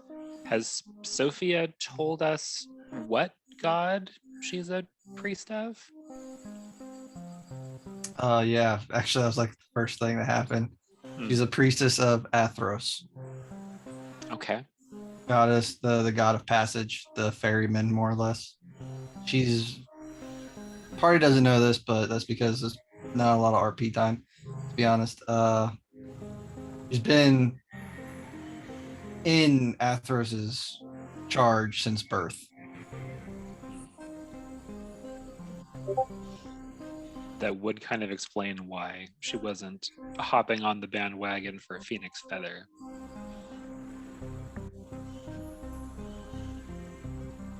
Well, the Phoenix Feather doesn't really pique her interest too much because, well, Jin's already dead, and Jin is the closest family member she's had. She's not really close with her other half sister or other side of the family. I made So it. I made it so that Zen and Sophia were like the two oddballs out of everybody, and so they kind of like they didn't get along completely, but they tolerated each other's presence, and they somewhat enjoyed each other's presence sometimes. that they were somewhat linked in being the odd ones. Yes. The other half sister is the one who we might find trading in Melitus. Yeah. I don't know if I gave Nikki the wrong name or not, but the other one you might find in Melitus is Naomi. Okay. She is the so those three, Zen, Sophia, and Naomi, are all Lagonin halved of centaurs, and he's like hardcore trying to get a established foothold in Melodis for the Lagonan, so they have like actual income instead of just doing the whole barter and trade system.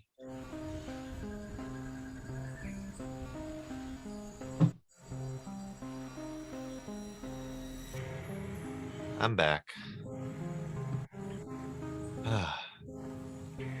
We lost Colin. Yeah, he was just asking a few questions about what he missed. Okay, I'm back as well. Okay, so what was I gonna ask? Sorry, I disconnected for a minute or so. So I think I missed whatever you said, Troy. It's fine. It was just I was letting you know what this side of the family was all about.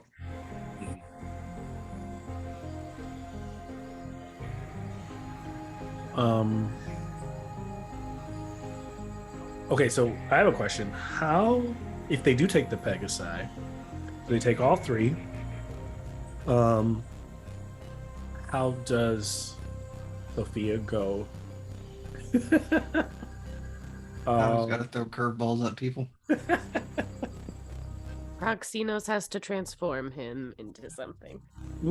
Okay. I think that's. And then who's riding who? And if Sophia is being transformed, what's she being transformed into, and who's she riding with in transformation? Wait, you want me to transform Sophia into something? Oh yeah, because Sophia is a centaur, right? So definitely too big to ride on the back of another horse-like creature. What are you talking about? I thought we talked about this forever ago. Her being a medium creature? No, it's not. I'm not letting that fly. It doesn't make any fucking sense. If I can't see it in my mind, it just don't. Nope. Medium creature for going into taverns and stuff makes. I'm okay with that. But I can't. I know that. So I know Fitz is gonna be piloting Sparkle, right? So if she's doing Sparkle, if Telmoon and them are not going, just kind of, it's only 4 of you, so just wondering. And can you polymorph her into something until they get to the top of the mountain or the top of the volcano? I don't want to, but I'll have to. Otherwise, you'd have to follow Sophia's trek up the mountain. In a more traditional fashion. Is that the natural thing to do? Should we do that instead? Probably more dangerous. Yeah, I'm lazy. Let's use polymorph. We got magic. I was gonna say I could try casting levitate over and over and just having Sophia be a balloon, but I think she might be too heavy for levitate to work. I think centaur base weight is 600 pounds. Give or take. Yeah. I will say fly would also work. Doesn't that last an hour? Oh no. Last like a minute? 10 minutes? 10 minutes, yeah. Okay. So yeah, polymorph would be the best spell. Can't bring Crawl to life.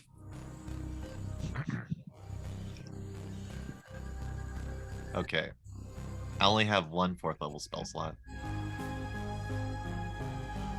Well then, how do we get back? We have to camp out? We'll just, the Pegasi will be fine, and good luck, Sophia.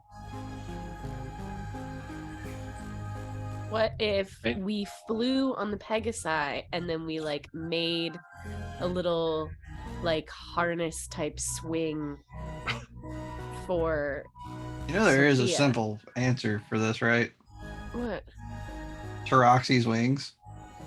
Oh, Yeah. he's not. I don't think he'd give them up to a stranger we just met. Probably not. I mean,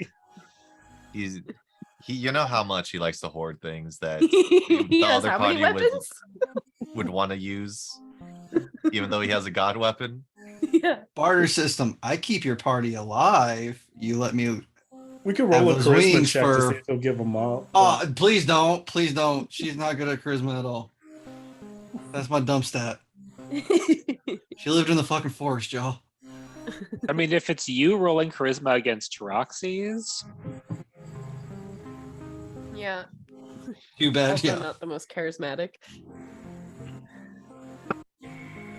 I could roll against you though.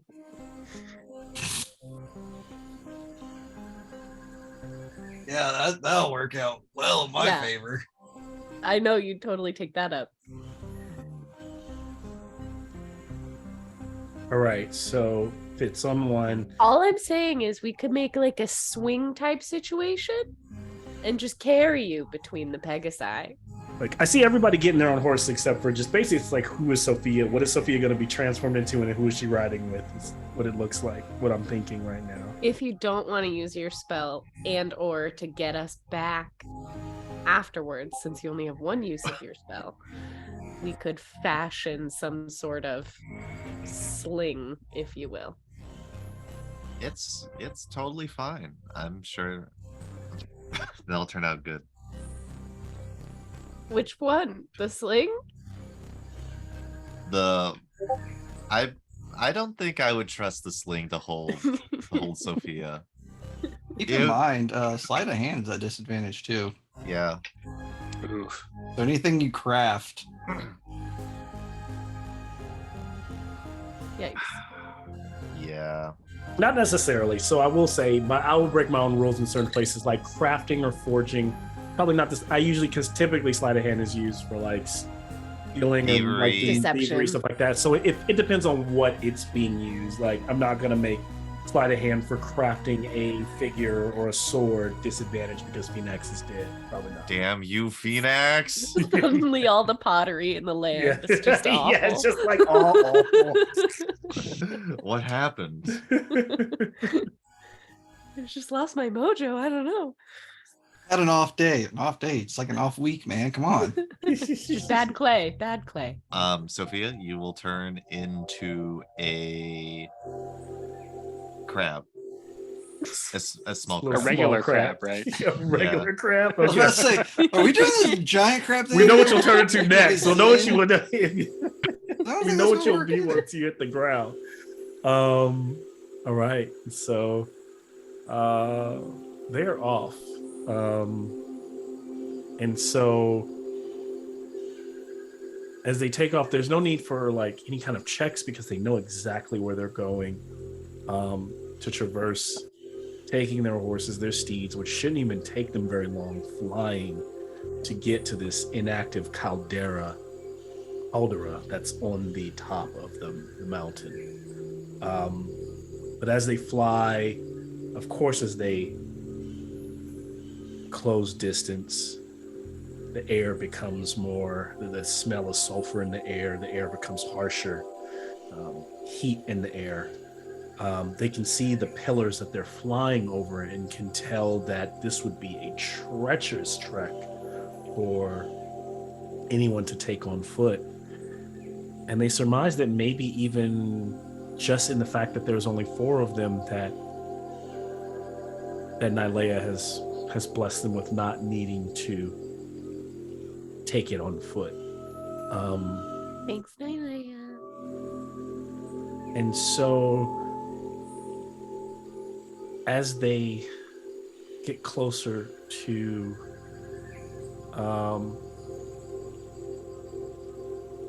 I'll tell them what they see, almost like think about it as like the top of the mountain is kind of, it almost looks like a crater of a volcanic like opening, but instead of it going in very deep, it's almost like a lake. That lake bed is full of hot magma and rocky ridges around around the edge. How do they plan as they get a view of the location? Can I have a perception check from everyone?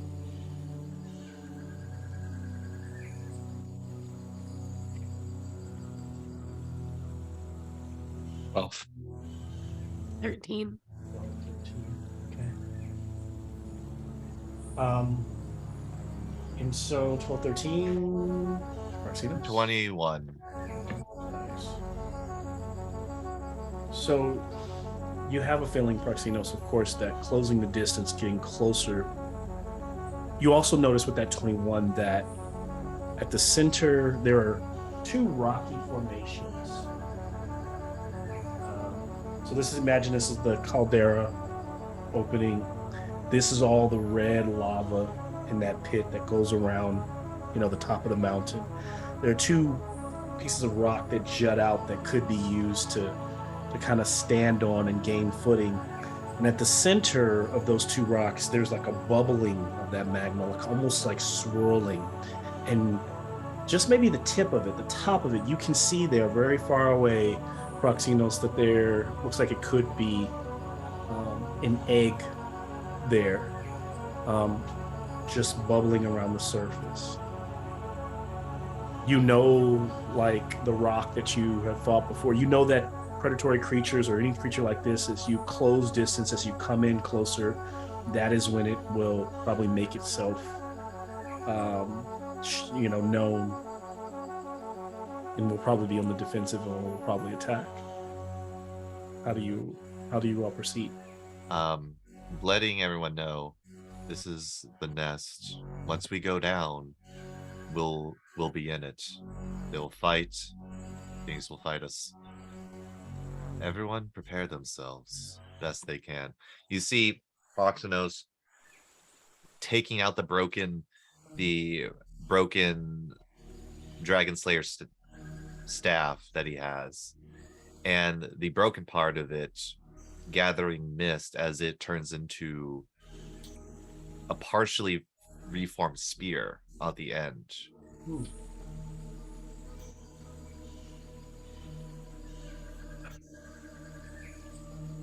Anyone else? I have a thing I want to do and I can't find it on my screen.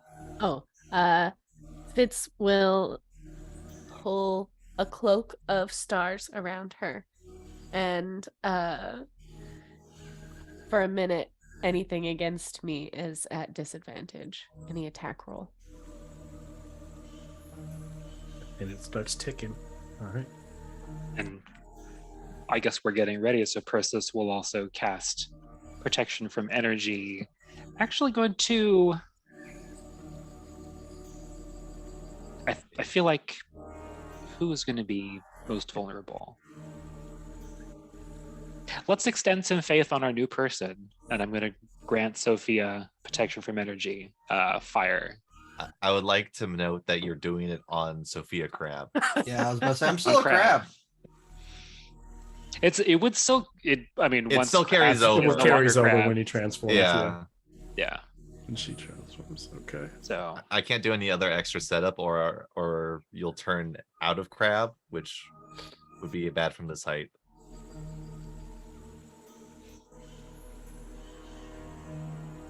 Game plan: get onto a stable part of rock, land down, untransform Sophia, and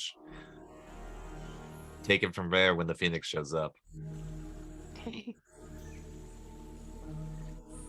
All right, Not a great plan. We'll roll with the punches. We're pretty good at that. Okay. And so since they kind of are watching as they have this bird's eye view as they close in and get closer to find a location to land. They have a view of the location that the average person who would ever come up here to hunt the Phoenix would not.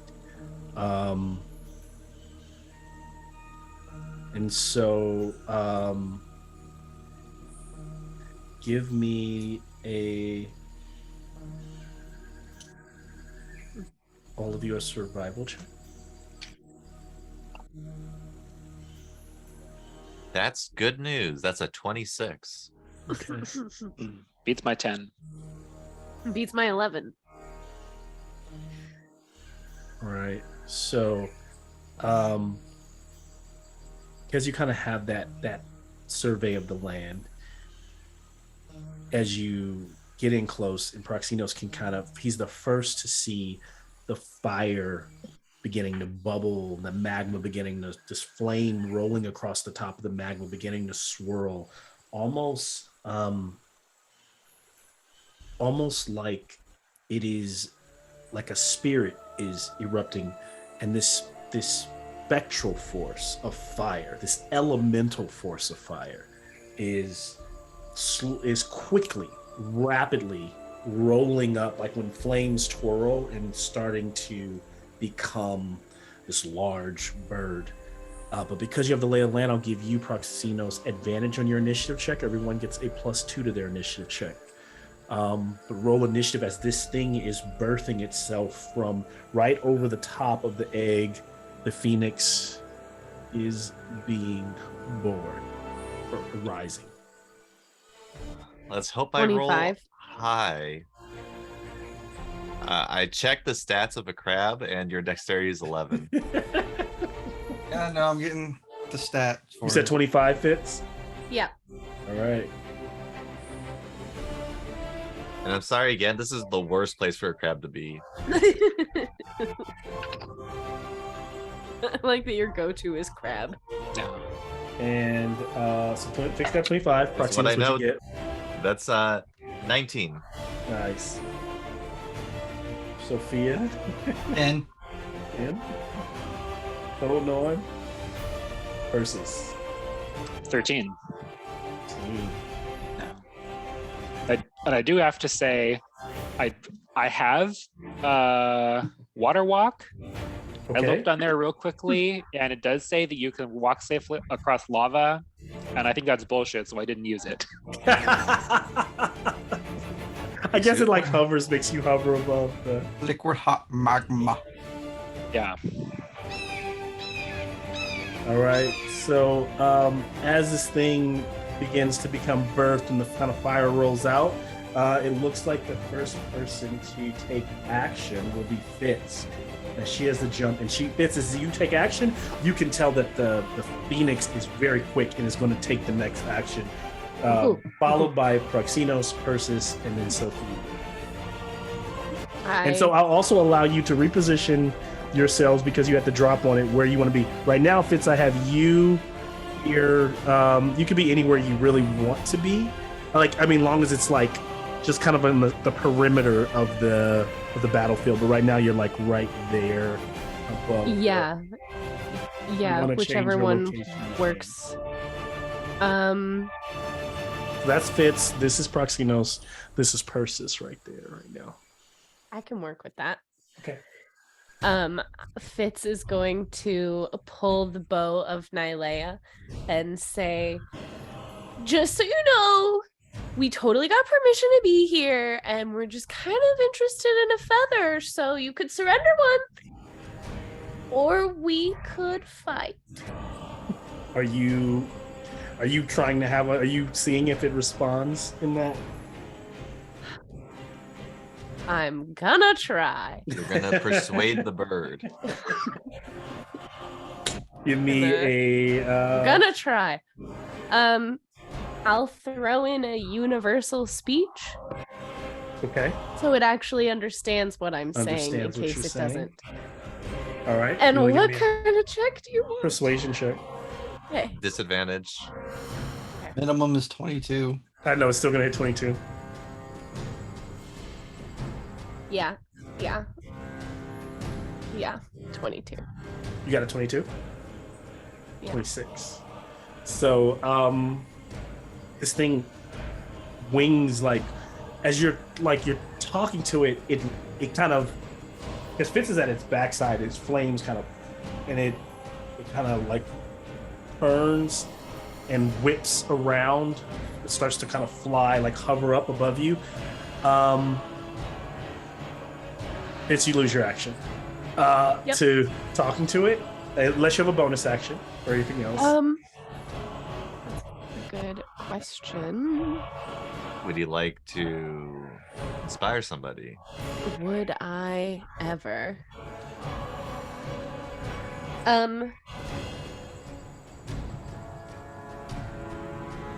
Someone rolled a 19. Yes, that Is would that be Proxinos? Proximus will be up after Bird. Uh, sometimes talking helps and sometimes it doesn't. Proxinos, don't make the mistake I did. Here's a D10. What's a D10? It's your inspiration. You get a D10 inspiration die. You pinch 10 times. A crab. Oh, Okay, so the phoenix goes flying towards Fitz and will strike Fitz first with a peck of the. First, actually, will strike with its talons towards the Pegasus, or Sparkle. This is where Pegasus die. This is not fair. It's 25 to hit the Pegasus. The Pegasus to hit Sparkle. Sparkle gets grabbed. Actually, no. I will say Sparkle will take fire damage. So where the claws wrap around their like spectral claws, so instead of like carrying they seem to grab, and Sparkle seems to like neigh out in pain, but they kind of go through Sparkle instead of really holding on like a real rock or bird would. But Sparkle will take 18 points of fire damage. Oh. And then as it swoops by, it takes a pecking strike at Fitz. At disadvantage. Or it takes a disadvantage, okay. So its lowest was 16. That misses. Oh, so that misses as it flies kind of and as it flies by and through you, it then flies over and through Persis, giving you the chance to make an opportunity attack if you like, and then flies through Proxinos as well before ending its move. Just gonna move here. And when it moves through you all, you can still take, like, so you can make your opportunity attack. You will take, so you and your horse will take 1d10 fire damage. So I'm gonna. How far away are we? I'm gonna roll it, and it'll be the same for everybody. So if everyone that flew through, both you and your Pegasus take 5 fire damage. Question: how far are we from the ground? I imagine you're where you are, so 30 feet. 30 feet. 30 well, feet? from the not from the ground. You're about 10 feet from ground, and you're about 30 feet from the lava. If that makes sense. So yeah, about 10 feet off the ground. That's cool. So crab form drops. Okay. And Sophia, you ain't fitting on this. Yep. Sophia ain't fitting on this Pegasus. Ain't fitting on no way. That's a d6 of damage. Sophia falls 10 feet. Oh, so she's on no way, which is on Proxino, so she would fall 10 feet. Okay. Yeah. Take the for the fall, give me a deck save. It's gonna be a low one. It's gonna be a D10.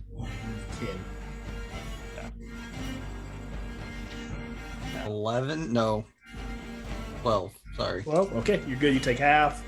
So just 2 points of bludgeoning as you hit the ground. As full Sophia. That was rather uncomfortable. Right there now. I am going to be keeping track of my Pegasus health. Yep. So I was on one other one. You are on Noname, I believe. Noname, okay. Let me keep track of that then. Yeah, so you are. Do you have the stats? I think. Okay. Pegasus, large celestial, chaotic good. Yeah. Mm-hmm. Yeah. Okay. 59 hit points. Yes. Not anymore. I don't know.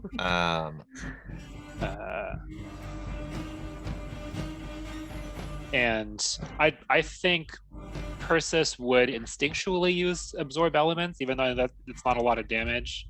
So I'm gonna take it down to 2 damage. Don't forget, it does make you resistant until your Yes. turn. So if anything else happens, Yes. And let me do a concentration check for putting things on the floor. So it's Proxino's turn, right? Right now? it moves to Proxinos's turn. Yes. Okay.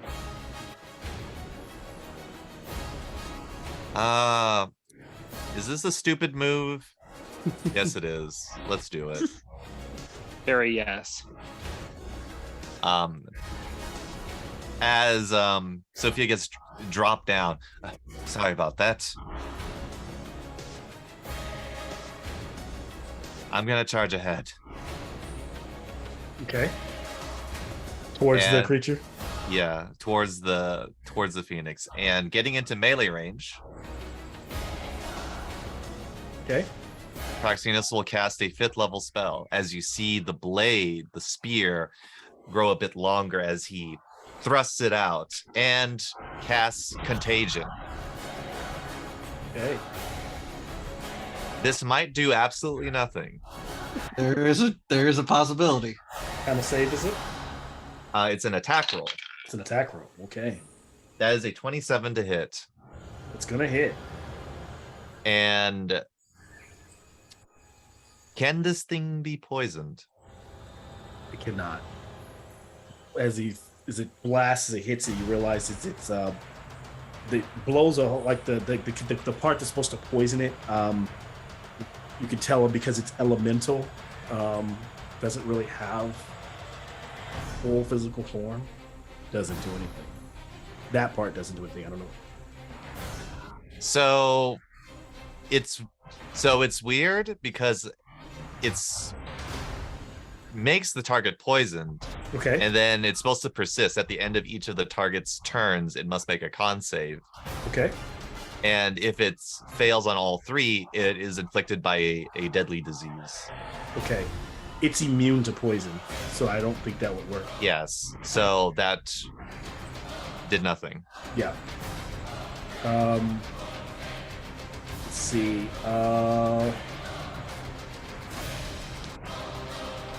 It will, it will make a legendary action and Okay. attack you back with its beak. For it rolled low. 19. 19 will hit. Right. That is 1 above my armor class. You will take 20 points of fire damage. 20 points. Where's resistant to Roxy's? Where's all the people resistant to fire when you need them, right? Like, It's literally everyone that's not here that's resistant to fire. yeah, this is not great. Absorb elements. I will take 10 points instead. Oh man, I'm gonna be using a lot of my spell slots to heal.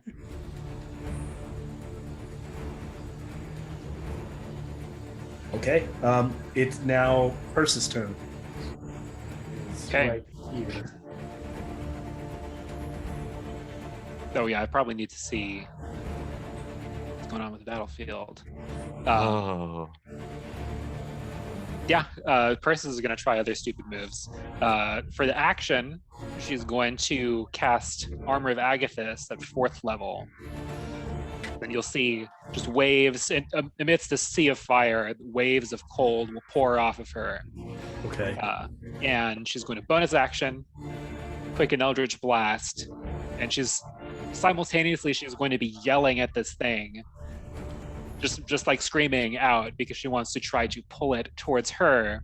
Okay. And she's shooting off 3 Eldritch Blasts. That is a Or a big lot. mini. Right. It is a big mini, yeah. But the let's see. wingspan is fucking massive. yeah. We're kind of not do math. 24 to hit, That will hit. and then another one was higher. And let's see, and a 19. 19 will hit. Okay, so that's 3 hits. with Eldritch Blast. Yeah.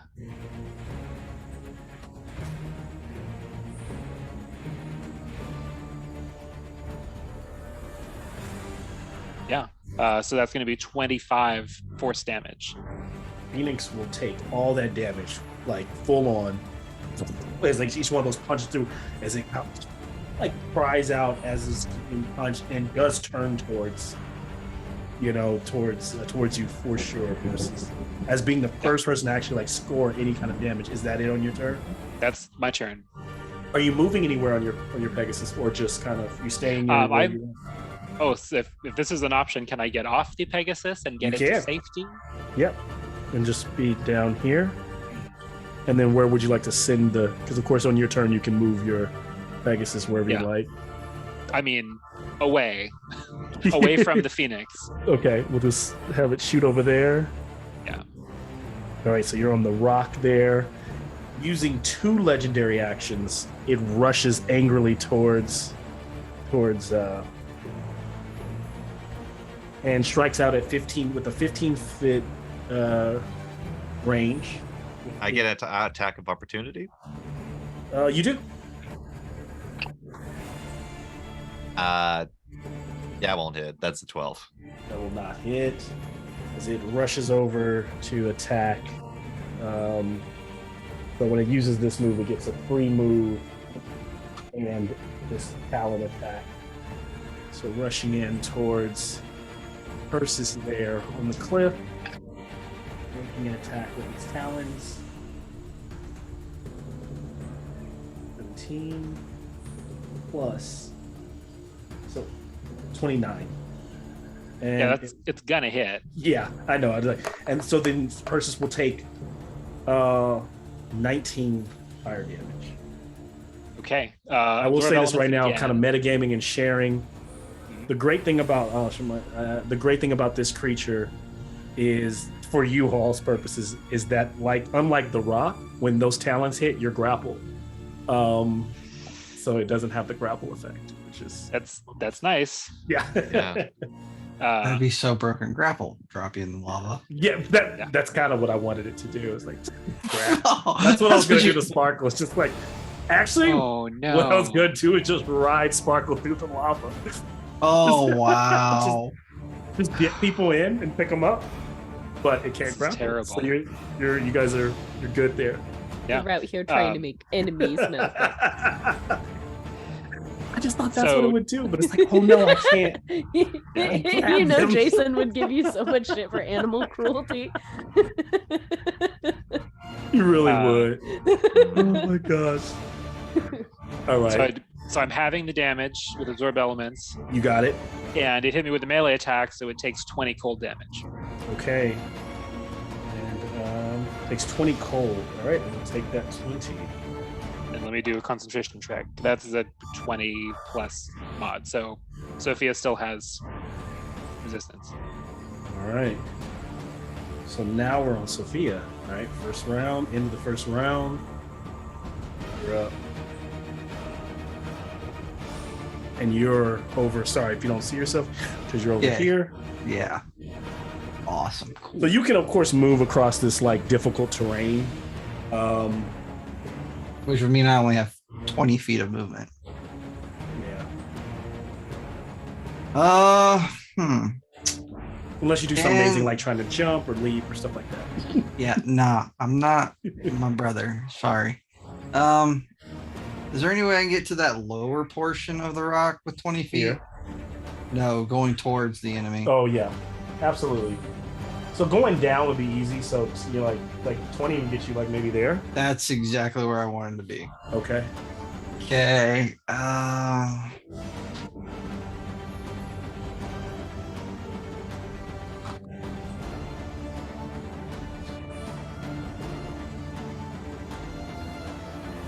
I mean, it's a bird, right? It can't be that fucking charismatic, can it?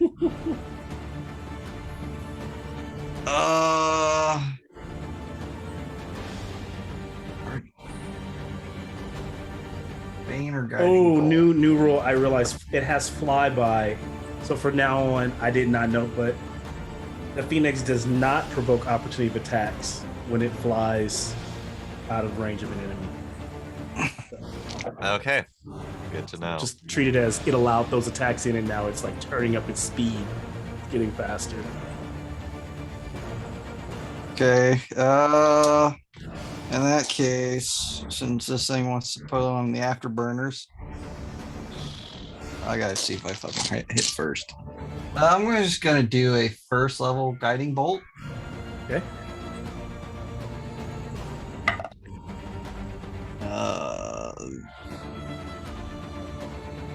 25 to hit. That hits. All right, so that is 4d6.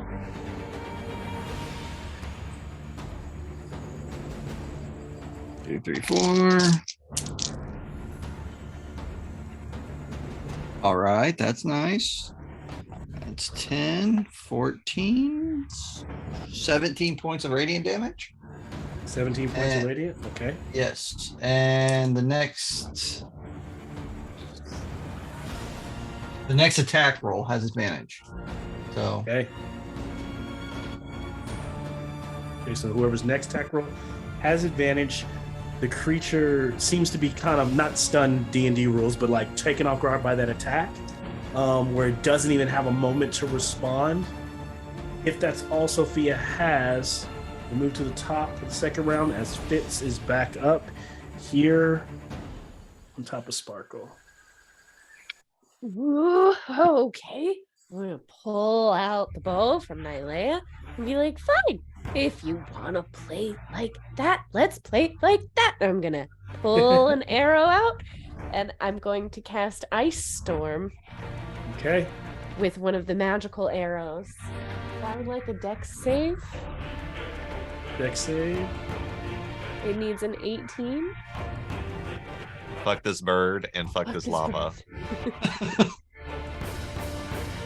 it's about to get steamy. It needs a what? An 18 dex. It's gonna fail, but it's gonna choose to automatically succeed. That's one down. And you mean okay. Well, it's gonna take half my damage then. All right. I know this thing does a shit ton of damage, so. Okay. It does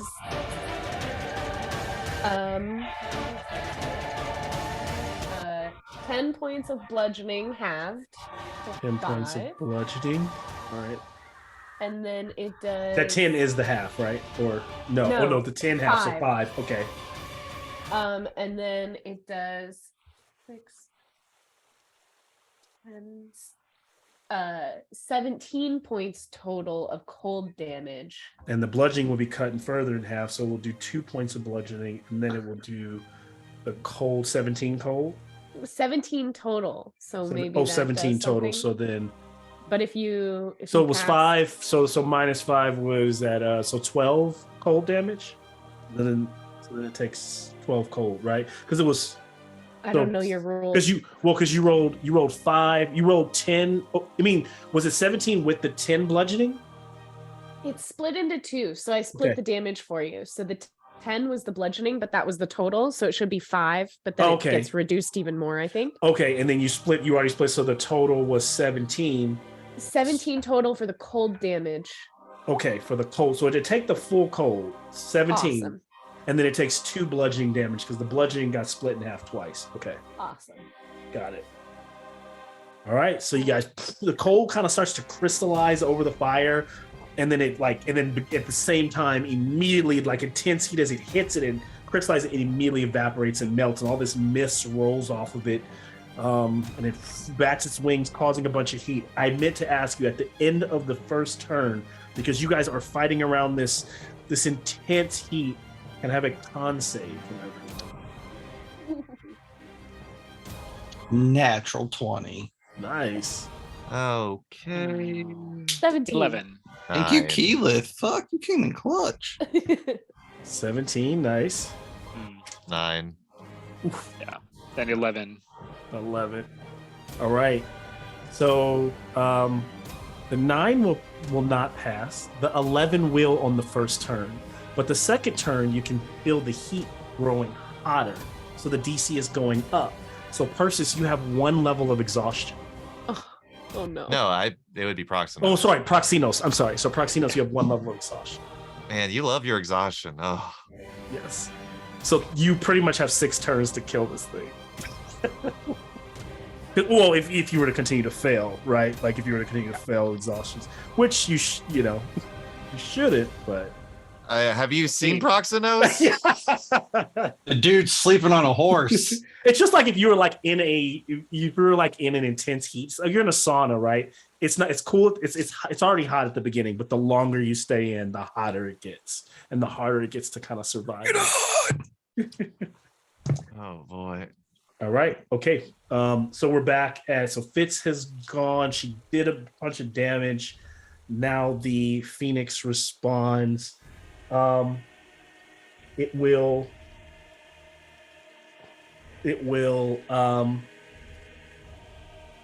she just hit it. Who does it go after? It will die. It will fly over.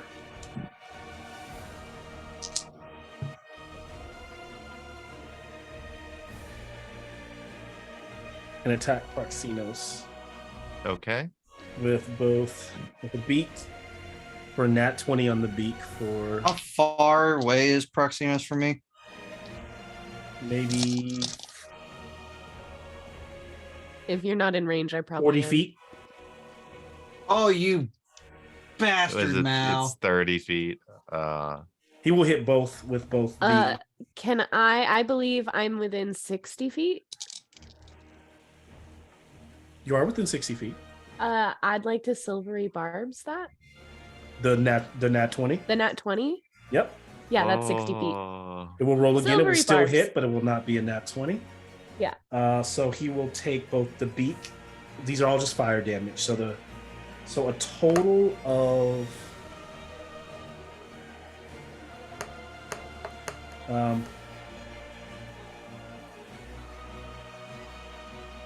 32 fire damage. All Okay. to Proxinos. Luckily, though, my absorber elements happened Okay. a while ago. Still up as I take 16 damage instead. And it makes sure to fly through you for another 10. Reduced to 5. Actually, it flies through everyone. It kind of like zigzags around. So I'll roll the 10 because that wouldn't hurt it. So 6 points of fire damage to everyone. To everyone? Yes, because it's kind of like doing this. All right, and then its turn is done. So now it is Proxinos. Okay. Well, since you have said how urgent it is, no more playing around.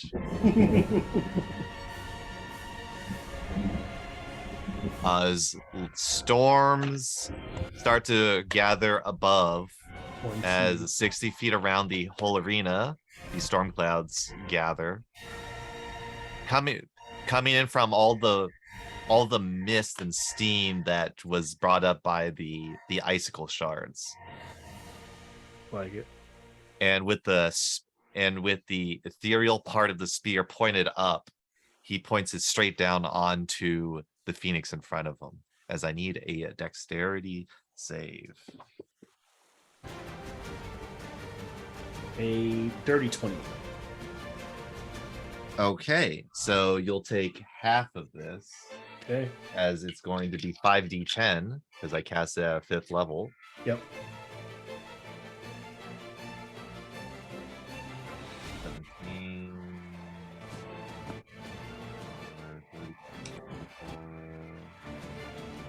34 points of lightning damage, cut in half to 17. 17 takes it.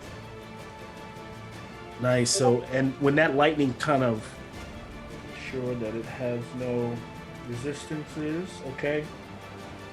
That lightning slams into it, well, blows like the fire kind of rolls off of this thing, and it kind of goes dark and black for a second, like it's almost like the fire is out, but it's still this like blackened creature under it, and then it bursts back into flames. but that hurt it. You can tell that hurt it as it kind of staggers for a second, and then it immediately strikes out with a legendary towards you, or 20 to hit. And Okay. Yeah, that will hit, and as a reaction, use another absorb elements to half it. okay, so total of 14 points of fire damage. 14 reduced to 7, Yep. and I will have to make a con save for maintaining this. Okay.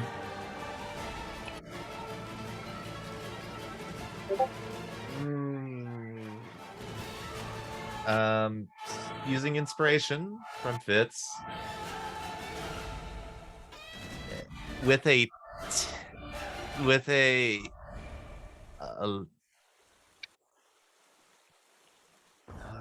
11, which I think is just enough Yeah, for the con. that works because it's 10, right? 10 and up. 10 and up, and Unless, because otherwise it's- it's the damage. it's the damage, which but wasn't that much. Wasn't that much. So yeah, you're fine. Whew. Thanks, Fitz. So it's Persis, right? And if I believe so, You just went. I did a legendary action to peck at you after you went, right? And then so now Yeah. Persis. Okay. So it's all the way across all of Yes. their. So it's about 45 feet away from me. Yeah. I should have my. If you were Hmm. 5, 10, 15. Yeah. No worries. Actually, so it's actually more like about 35 feet. So not that far. But, Mhm. It's far enough that Persis can't get that a close. melee or anything. Like, yeah. It's well, everything like that's like a spell or a range, you're well within. It's just if you're, melee wise or trying to move towards it because it's hovering over the lava might be more difficult. But these are traversable. Like you could leap to these, these rocky things. So, I'm going to stay where I am because I Yeah, have a you're feeling good. like it might Yeah. come back to me. yeah. If the whole crew was here tonight, you would have not had these Pegasi at all. You would Yes. this would have been a slightly more difficult fight. Yeah. So for the action, Persis, some like very bright light will build up in her hand, and she's going to do once again 4th level guiding bolt. At advantage. Is it? Nice. Because the guiding bolt still is active. No one got an attack roll on it. No one's gotten an Ooh. attack roll. No. No, It's all been everyone's saving throws. Yeah. Awesome. I'll take advantage. That's what happens when you show up with a group of Bunch of spellcasters. area effect spellcasters. Yeah, Yeah. So that's a 27 to hit. that will hit. Yeah. It's 4th level. So it's 66. Yep. Jeez. Hey. Get some damage. Okay. That's 4, 6, 12. Okay. So it's 19 radiant damage. Okay. And you're going to follow it up again, trying to get this thing's attention. Going to quicken Eldritch Blast. Okay. So just more shit flying at it. Let's see. I'm thinking that a 12 will miss. 12 will miss. Yeah, but there's 24. Ooh, yeah, and a 14 is going to miss. 14 will miss. Okay, so one of the Eldritch Blasts Hits. hits. Yeah. That's fine. Every little bit counts for 11 force damage. Did you roll with advantage on that Eldritch Blast? The guiding bolt was the advantage. Oh yeah, one of them. Okay.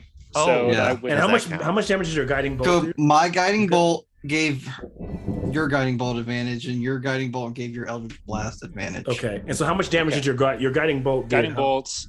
Let's see, it was If you remember, I think I just put it down. So I think I did the it was damage. So 19 Yep. radiant.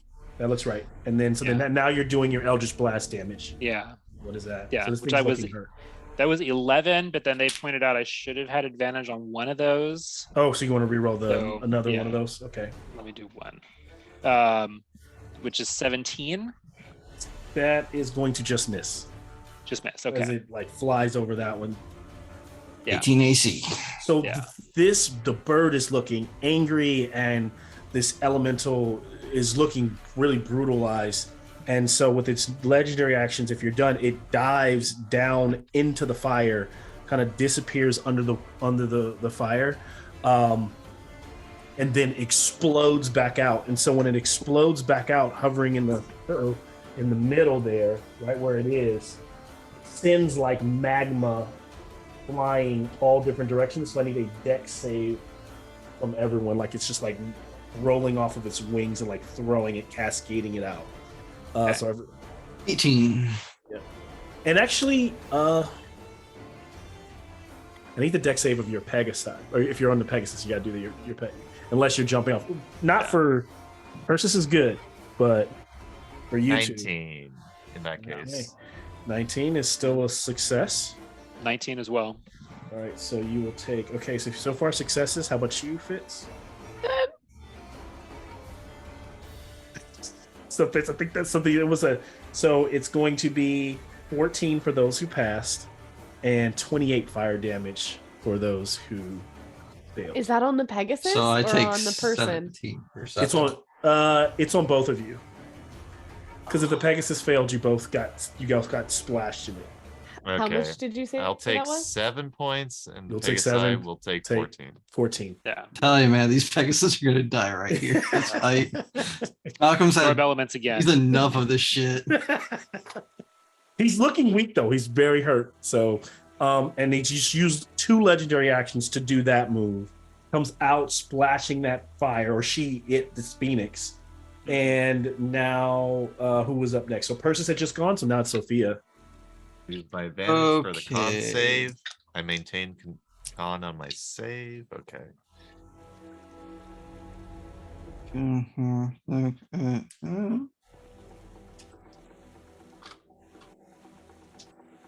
Out of curiosity, did Proxima say it's enough fucking around more or less? He did say that. Okay. Oh, this is.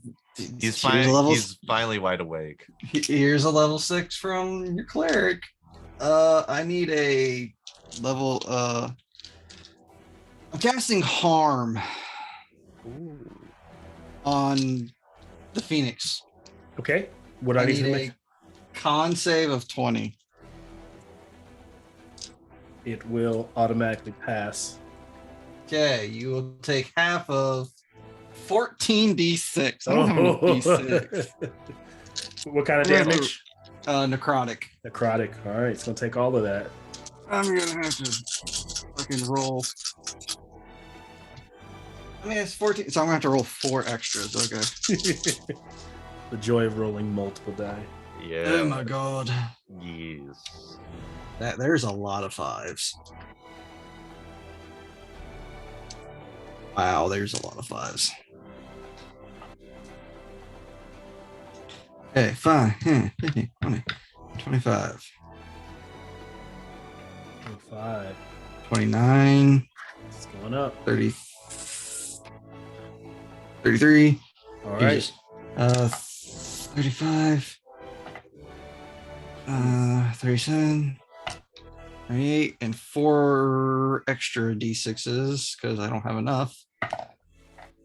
27, 37, 39, 40, 41, 42, 43, Jeez. 47, Oh my god. Stop it. 52, one more. It is 14d6 now. Yeah, it's level 6, man. I said 52, right? That is 56, but since she wanted to be a bitch and auto succeed, half of 56. What is that? 28. You said 28? Because Yeah, 28. Okay, yep. So still holding on, but you see like almost that necrotic energy like almost like someone blowing out, or not even like when you blow out a candle, but when you cut the air on a candle, it just like everything shudders for a second, like this thing is just literally about to go out. It almost becomes a skeletal remnants of a bird, and then pushes through. Flames roll back out, fighting with everything it's got, but still looking almost starting to shrink a bit. It's forced, the bright light emitting from it in 60 feet in every direction is like slowly diminishing. Like that flame is getting smaller. Everyone needs to give me another con save as we move into. We're actually on round. I don't know. Does a 12 succeed? Does a 16? First one, this was. Did I skip a round of this? That's fine. No, I think I did on the second turn. So this would be the first one was a 10. A 12 does succeed. Okay. 13 for me. Okay. 16. You're good. 13. All right. So you guys are fighting through the heat. Maybe it's also the heat coming off the magma almost losing some of its power as well. That egg slowly starting to peek out of the lava. We're at the top of the round. Fitz, you are up. Fitz is going to pull out one of the arrows that she has written Bronze Bullies on with the quill of Ifara, and she's going to knock it in the bow and pull it back and fire a 5th level conjure barrage. Ooh, okay. So that every single arrow that rains down on it says Bronze Bullies. Right. Her arrows will blot out the phoenix. That is a dex save of 16, please. You haven't noticed, Mal, we have a lot of saves in this group right now. I know. Yeah. And your next okay. The attack people, they're not here right be now. quiet. Yeah. No, that is it's gonna pass that. It rolled a 19 plus its dex save is a +8, so yeah. Okay. Oh, that's just rude. Still gonna say, I mean, the half might do it though. We'll see. Let's see. I'm sure your half will do it. I got a I've seen couple what this good does ones. before. Okay. This is 35 points total damage. Okay. So we'll have to half that. So 17? 17. 17 points. And so holding on as all arrows are ripping through it, feathers are flying off of it, it's starting to kind of flame out. It still like screams out, flies, dives down into the fire, right? Bursts back out, still a little bit like slowly losing some of that fire. Dex saves, everyone. All right. Before the end of my turn, I'm going to call out to the bird. I'm going to be like, listen, you know you're going to die. You know it's us who's going to do it. You might as well just let it happen. And cast unsettling words. So Okay. So the next save. the next saving throw it makes, it has to subtract a d10. Okay. That's a soft 20. You're good. Oh, I failed. 17. 17, you're good.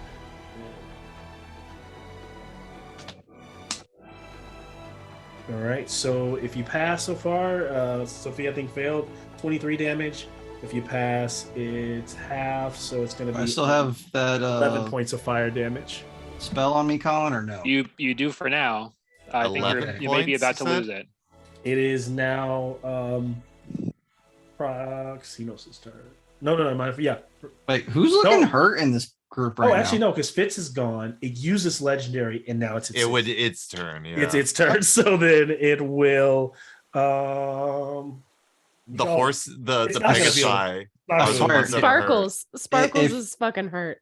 If this thing gonna- does it's gonna not attack come at Sparkle. me after just harming the bitch, Yeah, you're all harming it. So I rough. literally casted harm on it. The storm clouds disappear. I lost concentration.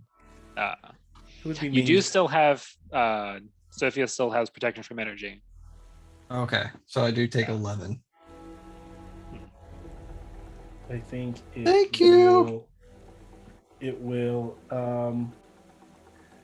make a round, fly through everyone for 2 points of fire damage, and then Okay. 1. Thank you. attack the weakest looking. It's not worth it. I'm not gonna be mean to the horse for no other than if it would grab. If I grab the horses, I totally would go after the horses. But it's gonna go after nat 20 to fits for the fiery claws, and then How far? Hold on, before you do that, how Oh. far away is Fitz? it strikes from 15 feet away. So wherever I put it, it's gonna hit her. It has 120. Am, It can move am I 120. away? Am I more than 30 feet away from Fitz? You're not. So I'm within 30 feet. Yes, you are. Sentinel door. Okay. So It's that is now no longer a crit. It's a normal hit. Jesus. All right. I can do that 5 times, by the way. Hate you. All of you. The second strike will hit, but both will be regular attacks. So Fitz will take. Not that it matters much here, but total of. So take 17 off the beak, and off the claws, 16 fire damage. So whatever that is total, 17 to 16. And now it is Proxinos' turn. Oh boy.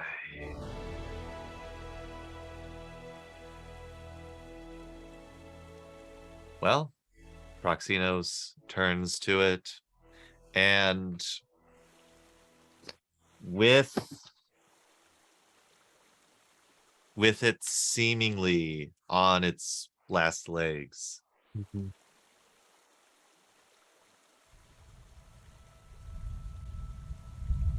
It ate them.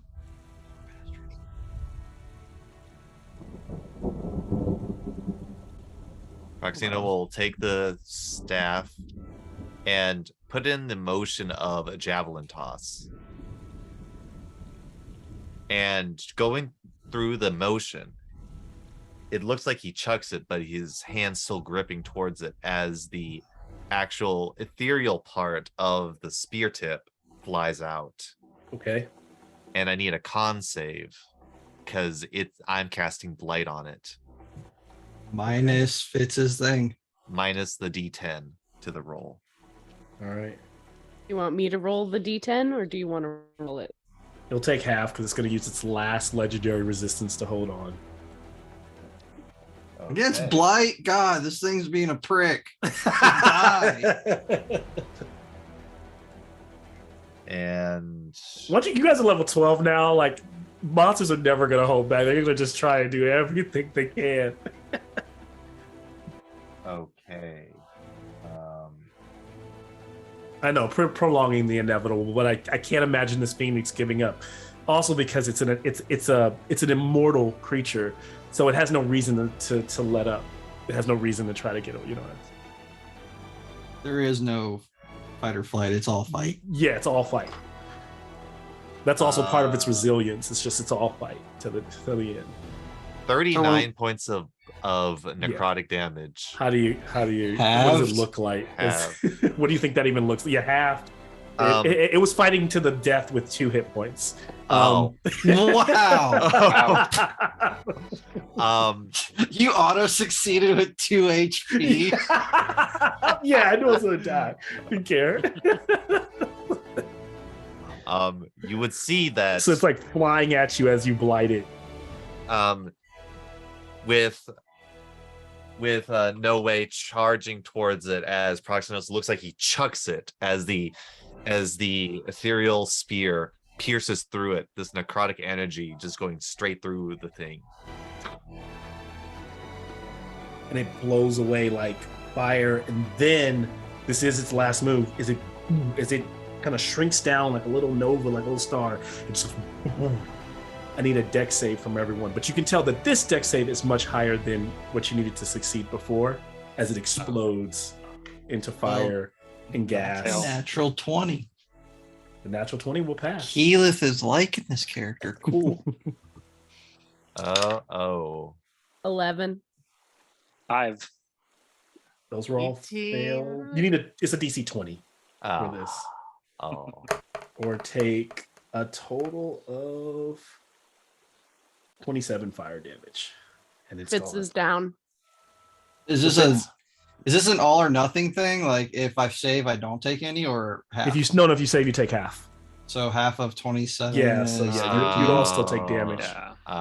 I would reaction take half of that. Well, actually, what's half of 13? So Fitz, how does your pet? Does Sparkle takes? Give me a dex save for Sparkle. Now you're not hovering above the pit, so if Sparkle does fall off the sky, hopefully it doesn't fall into the lava. But I hate to say it, but this actually reduces no way down to 0. okay, Ooh. I could be a real big bastard to Mal right now. no, do what you need to do. I'm not. If you have it to save them, save them. It's Save not the horse. If you don't, you don't. That's just the way this is. That's its last move. It 13 explodes. save for Sparkle. Okay, so Sparkle would take that 27 with that down Sparkle. That puts Sparkle to 0. So that's 3 people down, technically. Yes. If Fitz. someone heals me, I can heal my horse, please. But I'm down. Okay. Question: is this still like as like Are we in this is initiative? happening? Yeah, we're still in initiative because Oh, I can't do with shit. people down, we're still in initiative, which means that whoever just went, who was the last turn to go? Proxenos went, but he didn't finish his turn. There was still a bonus action I could do. Okay, so what's happening is with your bonus action, you feel the the weight of the horse as it's like gravity is it's no longer flying and plummeting, starting Keep to in fall in the mind, sky. though, What do you want to do? With my Balm of the Summer Court feature as a bonus action, I restore a creature I see with a d6 worth of hit points. Oh, then that's completely doable. So you literally lay hands on the horse and then like wakes up like mid-flight, right? Mid-flight. So D6, keeping it up. engine stalled.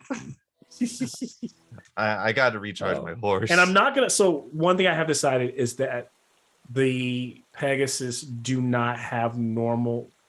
I'll treat them as having like 1 death save. If they pass, they're they're there. If they fail, they're done.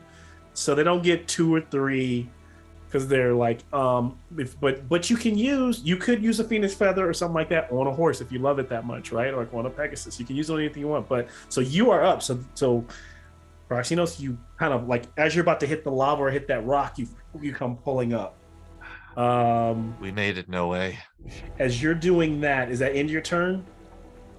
That does as heat of the moment. I couldn't react to seeing Fitz going down there. Fitz will clash, her and Sparkle kind of slam into the rock and bounce across the rock. I won't give the horse any I'm not gonna give it like an auto fail for just falling out of the sky. They were really only about 10 feet off the rock. I know it would take the 2d6, but it's not really a villain attack, so I'm not gonna do that. I don't think that plays well. But they both kind of just clamber across the ground there. So they are prone and they are down, and it's Persis' turn. Yeah, Persis has something just for this. She's going to use Meta Magic Distance Spell and Aid, just 2nd level, but it's going to hit Fitz and Sparkle, and I guess no Name, or who else is very hurt? No, Name was hurt as well. So yeah, right. Yeah. No, Name is that who you're riding, Proxinos? No, that's no way. Oh, that's He has no 4 way. hit- Yeah, he's chilling with 4 hit points. Okay, full 4. Ooh, Yeah, He's barely hut like barely. yeah. okay. I have to double check Aid. I think it's just It's a 10 Plus points 10. or it's 5. Oh yeah, because he didn't 8 is- upcast it. Yeah, I just did regular 2nd level, but yeah, they get 5 hit points, and their maximum hit points increase by 5 for 8 hours. Nice. Okay. So then Fitz, yeah. Your Sparkle's really hurt from the damage. Yeah, and also the damage would not have outright killed them because their total hit points are like 59, right, or something like that. Mm-hmm. Yeah, okay. So you're both awake and like aching. Sparkle kind of jumps up on his feet with one of her wings kind of limping, and you realize the resolve of the Pegasus or the Pegasi is very strong because they while they do appear to be horses with wings, you've come to, as you set with these creatures, they're not just Fae, they're celestials, in a lot of ways, right? So these almost angelic beings that you all have on your side. What I'll do to give us 5 minutes to come down here. I know it's 10:30 right now. I'm willing to play with you all a little bit longer. How are you guys feeling right now? The smaller group. Good. Okay, let's take a 5-minute break. You guys have survived the Phoenix, and we'll come back and pick up where we're on. It honestly could have been. I just have to pee. Yeah, It's like, that's fair. could have been really. I'll be right bad. back. Yeah. It's not even like a scene changeover. It's just like, I gotta go. Cool. All right. Contagion is the worst fucking spell of all time, man. It sounds so good. Until I wouldn't say it's the worst. okay, it's really good to use against players. Yeah. When it's think- against creatures that are like that have immunity to a lot of things, yeah, Contagion is not the pick. Probably True Strike is the worst spell. Fuck God. You know what? Yeah. True Strike with everyone else besides Earth Genasi is trash. They had Because to. Yeah. Because Earth Genasi now can use as a bonus action. Okay, So that's technically, what it should have been. yeah, 100%. But yeah, True Strike is completely, utterly trash. Yeah. Well, Back in fucking stock. Colin over here stepping on my fucking like shining moment because I was just gonna give I'm everyone sorry. 29 points of HP. You still can. No, I can't. You're not dying. Well, I only give max HP when you're on death's door. well, I don't. Yeah. Sorry, I don't know what you do yet. All we know is that you're really fascinated about the dead and want to preserve them, No, just give them burial rights. right? Okay, yeah. Make Yeah. sure that they don't come back as Yes. I hate the undead and return. You're in good company. Mhm. Except maybe does Proxenos count as undead? He came back to life, and his Ah, his story is a little bit complicated. Yes, that's complicated. There we go. It's complicated. Wow, you're a Facebook status. Yeah. It's complicated. Currently living in between the underworld and THEROS at the moment. Yeah, I'm a grave cleric for sure. He was either going to be a grave cleric or a druid of spores. I went with the healing route because we fucking desperately needed one. Yeah. Like we had half healers in the group, which worked a little bit, Just a tad, it's but it took away their like big actions that they could have done doing something else. At least I got to like stop a crit tonight, which was nice. Yeah, I know you're trying to do it earlier, and you just learned it wasn't in range. Oh, I was so pissed when I read it. I was like 30 feet, son of a bitch. It's kind of stupid because It's so close range. It's close range, but it also is like it's close range, but it's also super specific. It has to be a crit. Yeah. Like It I just know, stops crits. That's all it does. like I know Mal was like, "Oh God damn it, you guys!" But it's like that's all it can do. Yeah, that's all it is. Like that's my whole reaction, which really sucks since I have Warcaster, so I can do my reaction on other things. Honestly, But- absorb elements is what was like 100 times more annoying because it just cuts everything in half. I was gonna say like if we didn't kill that thing soon, I was just gonna yell at Colin's character, like, maybe you should do that thing you did to me to him. Because he's getting fucked up by the fire. Yeah. But yeah, no. I was gonna just mass cure wounds all the down fucking people and be like, you got 29 points. Good job. Although I don't know who's getting the feather. That's the question, isn't it? Who wants to go to the lava?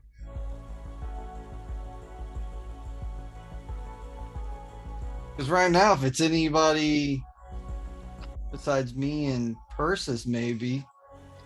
I mean, the question is it actually on the lava or is it kind of like floating in the air and someone will pick it up kind of deal?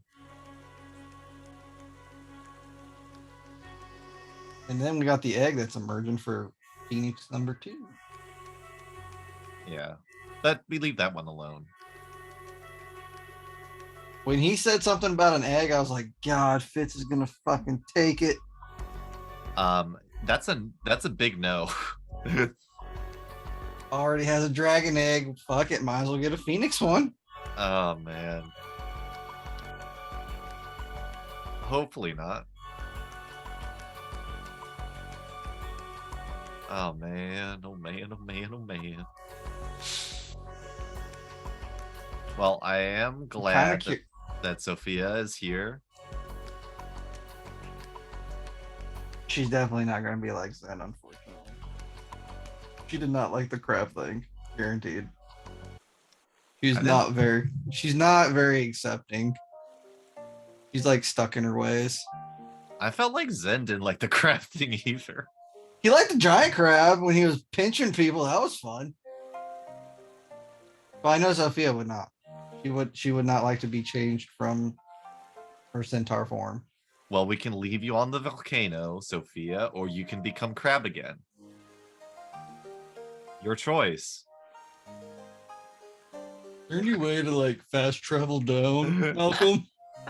Is there like a pause? We can get a map and pick a location. Like, Over a volcano, probably not. Like, come on, this ain't Zelda. I was Doom. so kind to save you a polymorph so I could turn you back into a crab.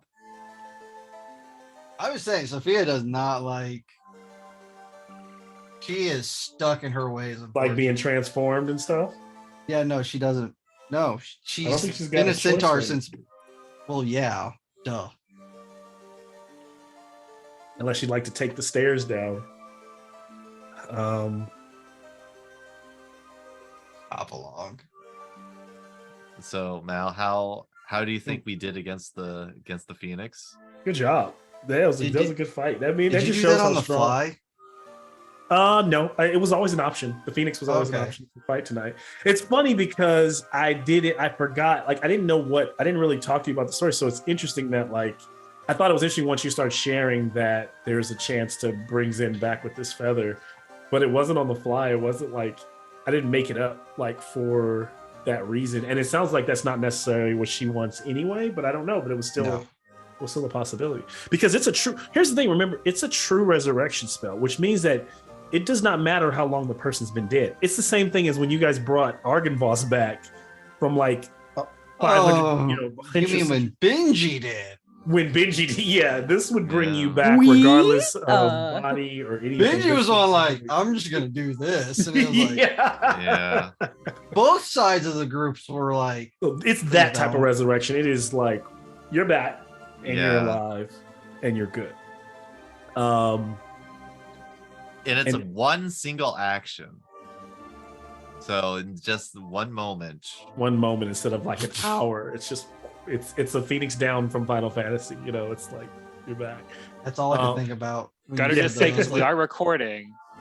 Benji, if you're watching, we love you. Yeah. And that was absolute madness. It was absolute madness. I wasn't there for it. I regret it. I wish I was there for it. But I just remember watching it on the playback, and I was like, I could remember people in both groups turning to each other and if he does this, we're gonna have to murder him. Won't we? I actually I'm actually recently going through the Pirates of the Caribbean movies. I Oh, just yeah. finished watching the second one, and I just think of the scene where they're all pointing swords at each other. And it's like a triangle. Yes, to the standoff. Good stuff. Yes. So the way you get this feather is so as you all things kind of calm down and you kind of get each other back on their feet, that where that egg is, the egg rises out of the fire, sitting there on the fire, kind of reminding Fitz of the egg that she has in her pocket. Can I have an insight check, Fitz? No, Love I egg. told you, Nick. I Oh told my you. god. I was just Yeah. thinking maybe baby Thraxes has a new friend. The moment you said something about an egg, I was like, Fitz is gonna take it. 26. Okay. So what Fitz realizes is that she's been nursing this egg, she's been talking to it. It is this kind of intense heat that might what is needed to hatch Thrax's egg. This is the perfect environment if she were to want to hatch her egg. But as she's thinking about that, the egg that rises out, the phoenix egg with a few little spots on it, it cracks down the center and fire just bursts into flames, but there's no harm comes to you. Wind rolls past you as the wind whips out and kind of does a spin, like a fiery spin, and then a whole new phoenix comes out alive and well. And as she whips into the sky, she kind of continues up, and that phoenix closes its wings and flies around all of you above your heads. And as it flies around, the egg is gone, and then that fire, it goes back down into the lava. And then and right above you, as it flies over, one feather, a red and orangish feather, glowing but not on fire, about the size of like my forearm, floats down. Was it Proxinos that got the last Yeah. hit on it? That floats towards Proxinos to your hand. He It's gently warm to the touch. holds it. This is the feather. Woohoo! Fitz, you suddenly hear Nylea's voice, but it's not audible. It's not loud. It's almost not even a whisper. It's almost kind of like somewhere deep down inside, which is like, well done. Well done. And out of the sky, you almost feel like you're all being watched suddenly, and you all feel a thump or like a thud. It's the same kind of sensation if you've been hit by a charge of magic, or you've ever been shot by an arrow. It's dead center mass into your chest, but you don't. You feel the thud, you feel the thump, you look to almost in fear at first, but then it's kind of warm to where you're struck. And then you all kind of know. It's a Nylea thing. You've all been shot by her arrow. Even though you see nothing, you feel nothing. But all of you, just you here, level up. Oh. Dude, you're gonna piss off Jason so much. Whoa. Jason's gonna get so pissed. Whoa. Side quest. So the full circle of you all going on this for Nylea has given you a level. Oh And- my god. Woohoo. And you don't have That's to. You don't have to go through all the leveling right now. We can continue to role play, but you're all level 13 now. I feel the okay, surge well. of power welling within me. I'm And- going. And I'll turn it over So- to you all to role play and tell us what we do next. Sophia's gonna try and get everyone in with close enough range, and she's going to tap her crook on the ground, and she's casting Mass Cure Wounds on those three and the three Pegasi. Mm-hmm. And what it feels like and looks like is Proxinos would notice this the most since he's been in the underworld. It would look like the river Styx, how it kind of like shimmers. Mm-hmm. A wave of it going through everyone, invigorating them. Mm. And everyone heals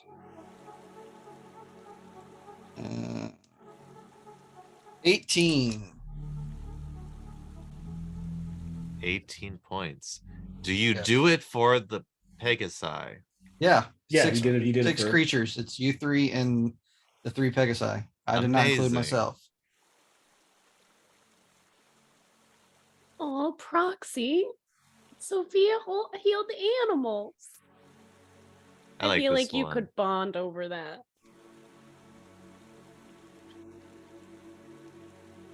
And Sophia, you feel a bit of healing as you receive 1 point. Just one. Just 1 point. And 1 temporary hit Oh my point. god. Stereotypical. One point. One single burn mark slowly fades. Oh. Thank you.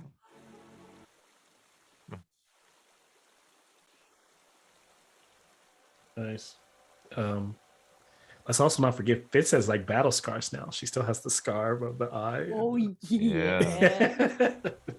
Oh, I'm hardcore now. Yeah. Oh, my mom's gonna freak out, you guys. I didn't even think about They're that. like, why is your scar? Oh my god. They're all so milk toast. We can just use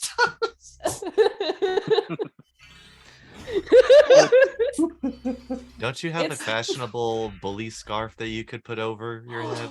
That's a great idea. Just I mean, she's cover not like this upper part. disfigured. She just has like a, she has like, I'm- she just looks like more like actually rugged now, right? She's got that little like mark Hardcore. above the eye where that arrow hit her, It's not like her face is all. Oh, it was Been in a epic. bar fight. Or I you're just feel And like whenever my you hear those fantasy thunders, mom would those freak storms, out. there's no storm nearby. Like you constantly hear that now in Theros. It's almost like there's always like this kind of storm, and it's almost like Nick storms in different places, and it seems to be a product of that awakening of the eye. But not around where you are. You just kind of always hear them in the distance, see like the weird patterns of the Knicks. And it is like night now because like you guys kind of traveled there, so you're under the kind of the night sky. Yeah. And you know that like Taroxys and Telmon are probably headed to Mount Nyx, or Temple of Nykthos, is what they call it. I don't You know if where I- that is? Look- Yeah, so this is I would say, if you're on Legend Keeper, might be a good time to check it out, because you can go to Skull of Vale. And you can, Yeah. if you go to Skull of Vale, you can see you see the Phoenix Stairs, which looks like a volcano. That's where you are at right now. If you head northwest, you'll see a place called Nykthos. It's a very pretty looking place. Very pretty, yes. It is. What you know about it is essentially a temple. Who knows who built it, how long ago? But at the top of this mountain, it's a point between a lot of people believe it's the point where the mortal realm and the godly realm are at their thinnest or at their closest. And so that's where the revel's taking place, at that open art temple to the gods. And it's built in a blast plain above the oriented mountains, a mighty semicircle upon a field of starry marble. Its position at the peak of Mount Carrion affords it an unobstructed view of the horizon in all directions. And it accompanies statues of all the gods. You get a great view of the heavens above. So Do have to ask, because I'm not sure how she would have behaved. Would Fitz have revealed the egg to Persis? Is she keeping that a secret? I think she is. No, I don't think she's keeping it a secret. I think she's like pulling it out every night before she goes to bed and telling it bedtime stories next to the campfire. Okay. So like whether you've had a conversation with her about it or not, you've definitely noticed her doing this with a large dragon egg. Yeah. Well, and Persis has heard the story about Thraxes, so I think she can guess. We just showed up in Thraxes' backup layer. I do have to introduce this idea.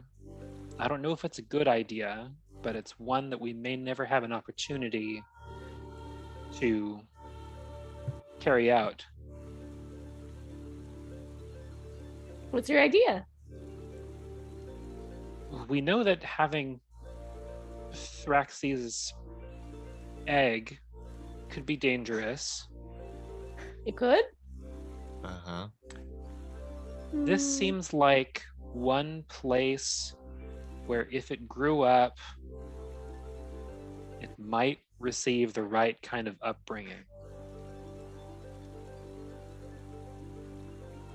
But I can't be like its companion if I just leave it here.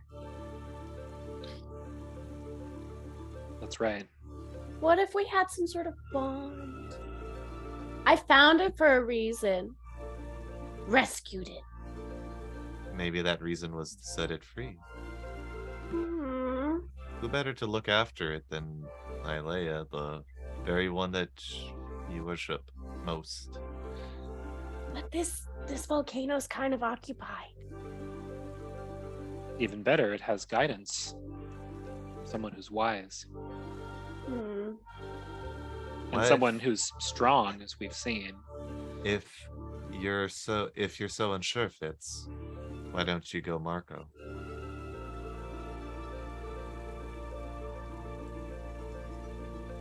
I'm gonna grab my backpack and like hug it around the front of me, like the thickness of the egg. You know it's in there. And I'm gonna kind of go off to a pillar by myself and sit down and Wait, are we still? We're still at the, we're in the. We're still at the mountain. We're still Yes, at the there. mountain. Got it. Yeah. Okay, just making sure. Sorry. It's the only place where there's lava for this Oh, moment, there's man. lava. Yeah. Just making Didn't sure. want to lose this opportunity. No, as we shouldn't. Okay. Dear Nylea, you know, you've been really quiet lately. Just faint whispers, and like, if you're doing your own thing, that's totally fine. But if you don't respond, I'm just gonna take that as like a trust in your heart Fitz. So just know that, okay? So anyway, hey, there's like this egg I've been carrying around. You probably know. Gods, they kind of know things. Anyway, my friends want me to leave it here. And I just wouldn't do that without your permission because this is kind of your spot. But I also am worried because, like, I don't want to leave this creature to fend for itself and not have guidance. And that was what I was hoping to do because his dad is just so not cool. And we're like so cool. And I thought maybe if he had good influence, he wouldn't turn out so much like his dad, you know? Maybe it's a girl. I don't know. But anyway, what should I do? Do you want it? Should I not? I don't know. I'm so torn. Maybe give me And I a have, Marco. instead of religion, an insight check.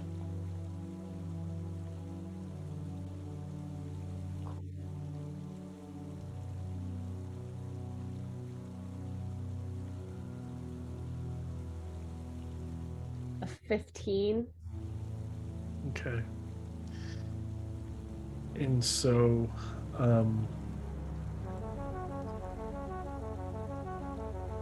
she hears Nylea. She says, "My child, I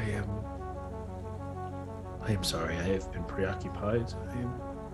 I see, but the egg is both, as all my beasts are, can be dangerous powerful. It could also be graceful. If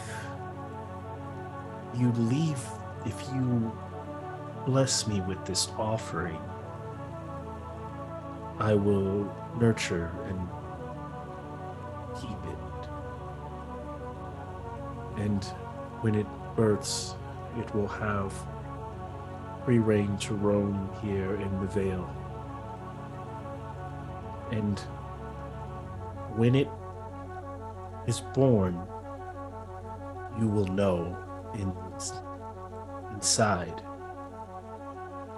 At that time, if you return, then you can form your bond. Or you can continue to hold on to it, waiting for another time. It is always your choice. But I am happy to help you with this nurturing. Oh gosh.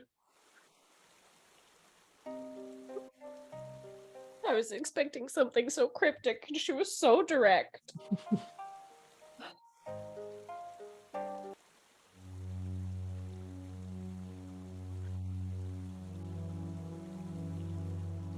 Do you guys want to say goodbye to Kai before I dump him in the lava?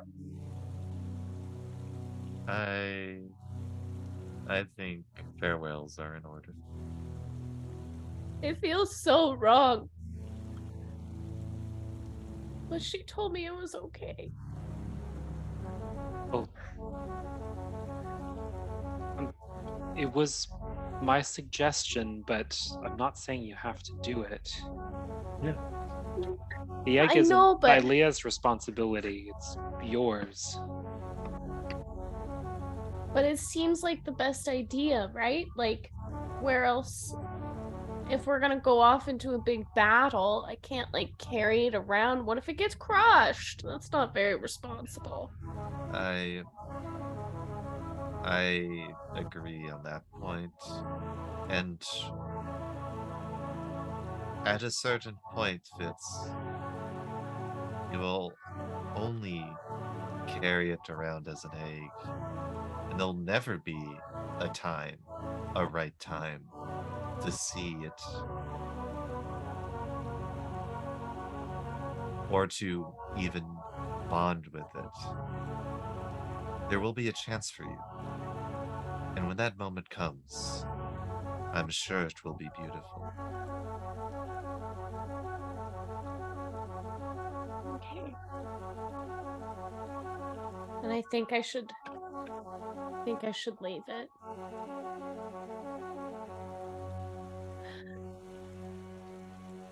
Is there a pillar of rock that's, like, closer to the lava, so I'm not just, like, tossing it in? So what happens is you notice that there is, as you get close to, like, the edge, the lava starts to, like, just dry out, almost forming like a pathway of, like, hot coal, almost like it crystallizes, leading out to the middle, close to where the phoenix egg is, and it looks like a pathway for someone to walk.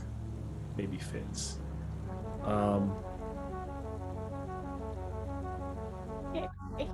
I take the egg with me and I walk. Ooh, I You look feel at the everybody. heat under your feet. It should be burning you. It should be literally burning them off, but you're able to sustain and walk on it. No harm done to you. To the point where you're able to get out in there in the middle where you can place it as carefully as you wish into the lava. I set it down and I say, "Don't worry, I'll be back." And I bet Nylea tells really good bedtime stories. And I don't know if the egg for the phoenix has hatched. I think it did. But I'll just kind of, Yeah, like, that egg is vaguely... gone. It's already hatched. Okay. So yep. So now it's just a new place to put your egg there in the water. Oh, perfect. I'll just kind of vaguely... Ooh, no, I'll take the quill of Ithara and I'll write, My name is Kai on the outside. And it right. How do you spell Kai? Kai. And I like stories. And I'm gonna put it down. Until we meet again. Oh. And I walk away and I cry so much, but I know it's the right thing to do. A hand on your shoulder, like consoling you, Fitz.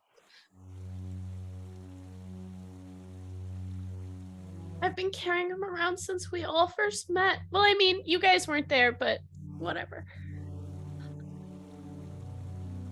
And so as you walk back through the heat, through like the, like the heat kind of distorts, you see your friends waiting for you on the other side. It's with your Pegasi, but you see a human form of Nylea waiting for you. No one else does. Waiting for you. And so when you get to the end there, she's standing there. She goes, I will watch this egg for you. I know you are faithful, but I'm also going to need to do something for me, for us, for the gods.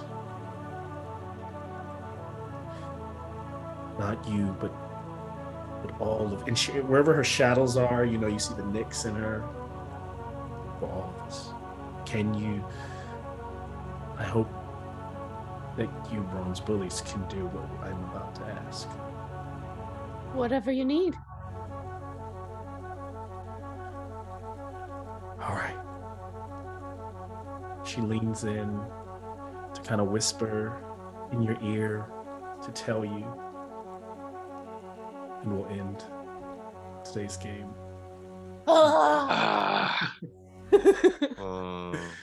Good. That was the perfect place for the egg. Amazing session. Thank you. Yeah. We finally found a place for Fitz's egg. At long last. And we could still be best friends with that dragon. Just throwing that out there. So suddenly, as Fitz is hearing what Nylea is asking,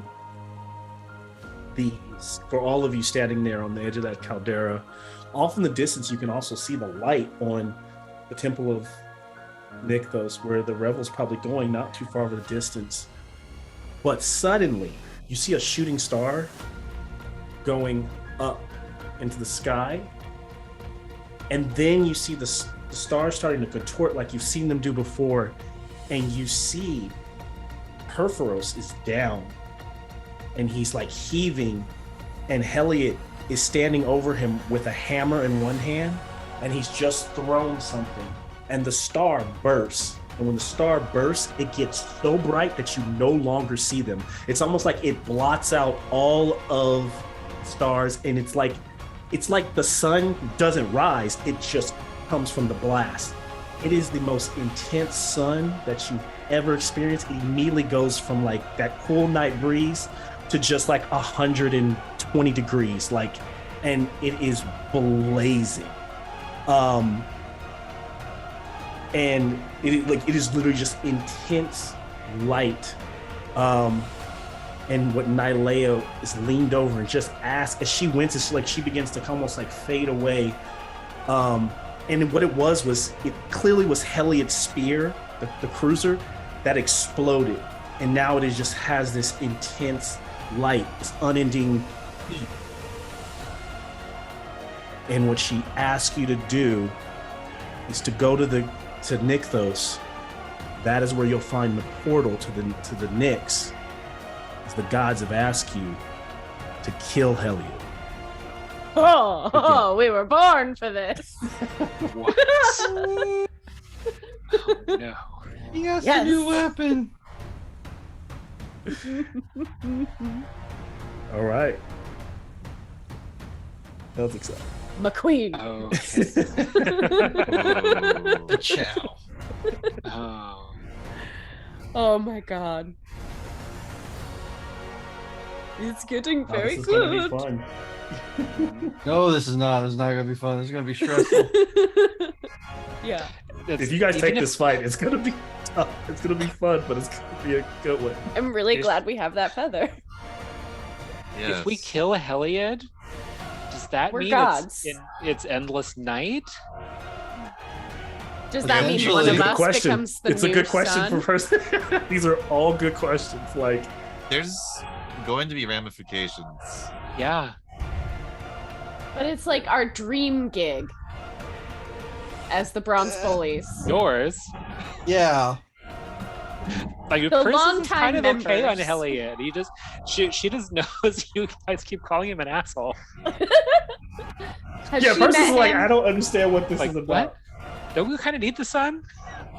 So I will say, because of what you see for those Perforos followers, what is kind of tough about the situation is not only is Perforos on his back in the sky, but the weapon that he created to fight Heliod now has Yep. in one hand. Yeah, that's not good. And the back of that handle, The God Slayer. yeah. And so he looks really hurt. Like Perforos does not look well.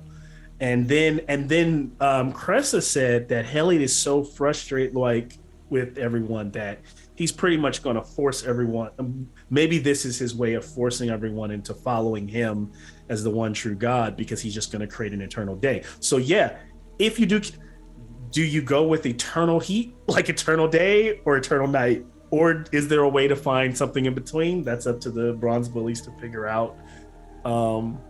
We will be our new sunshine. We will be our new sun. Well, That we'll is such a see. that's such a Bronze Bullies thing to say. We will Yes. be the sun. Like, I could also see that as a character. I mean, if we're making ourselves gods, a character arc for Taroxes. Yeah. Perforos dies, just be like, okay, I'm the new Perforos. Yeah. Yeah. That would be a solid arc. Oh man, there's some. That's why, yeah. So I what? think it'd be a Taroxes Telmoon combination. Yeah. Yeah. Gonna be good. They're So a we'll pick package up. deal. We'll pick up when they. I guess. So I mean, I take it you guys are probably going to the Temple of Nykthos on the top of the mount. So that is where I would Yeah. assume we would pick up with everyone. Ooh. And that's where your families are and stuff. Kind of. Oh man. 7th level spells for everyone here. Yeah. So Oh no, I have to pick another spell. Yeah. I Problem is, multi-class, clerics so I do not don't have get that. really good high level spells. They really don't. Excuse me, divine word has its applications When the fuck am I going to use divine word? on a polymorph target. You're going to polymorph Helios? Okay, yeah, let's do it. You get polymorph off, I will instantly divine word. No problem, Nick. man. And You know he's going to have like 16 legendary resistance. by the I've way, already built him. So yeah, I've built it. okay. It'll be fun. And what you talk about, regenerate is an amazing spell. It's all right. It basically makes it really hard for you to die, make someone hard to die. The only good thing about regeneration is the fact that it doesn't cost anything, really. It's just like, yeah, your prayer wheel and some fucking holy water, and you're good.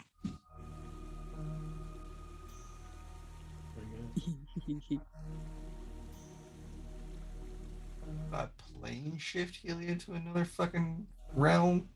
See Send how them to he the likes. underworld.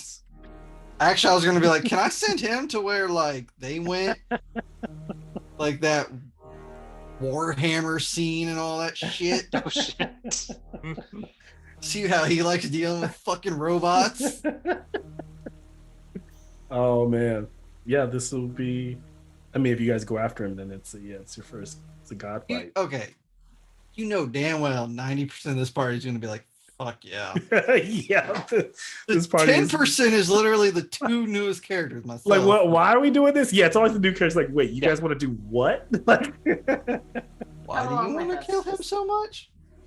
they've wanted to do it for so long. This is their opportunity, Ever since he wanted me to rebrand, I've wanted to kill that. which is the silliest reason. But this, Yeah, it Makes wasn't the sense. reason. like, they when haven't we killed. He got hasn't killed any ass family kicked. members. He hasn't, like, like murdered a village or anybody. I mean, Like when he threw He his like insulted my honor. colossal statue of Melios at us, it wasn't because of that. No, it was like, hey, do you want to wear gold and white instead of? yeah. No. Oh man, so this bronze and burgundy or whatever it is, like, nope, we got problems. It's like Right. burgundy and gold. Yeah. Yeah. But I mean, he is winning this fight against Perfro, so it could be For protect their now. god. I don't know, man. Oh god, if Perforos like dies, does that mean that hammer is useless? His god weapon? Don't know yet. Yeah, Don't know. because if that's the case, fucking Troxys is fucked. Yeah. And do we play? What Do if- we play next week or do we play 2 weeks from now? Next Yeah. week. Okay, Next yeah, week. I need to get this off because we need. Yeah. That's gonna be a fun one. Yeah. Yeah, the other Oh, group's gonna come back to like, wait, what happened? Why are they a level head? Yeah. Mwahahaha. There is some. I Oh have my no gosh. idea what to take. I will say you will need your legend keeper at the beginning of next episode for sure, Deal. but not today. For Nykthos? For Nykthos, yeah. Alright. Gotcha. Yeah. I don't even. It's 7th level spells. Oh my god. I really have not looked at any 7th level spells. Yeah. Me either.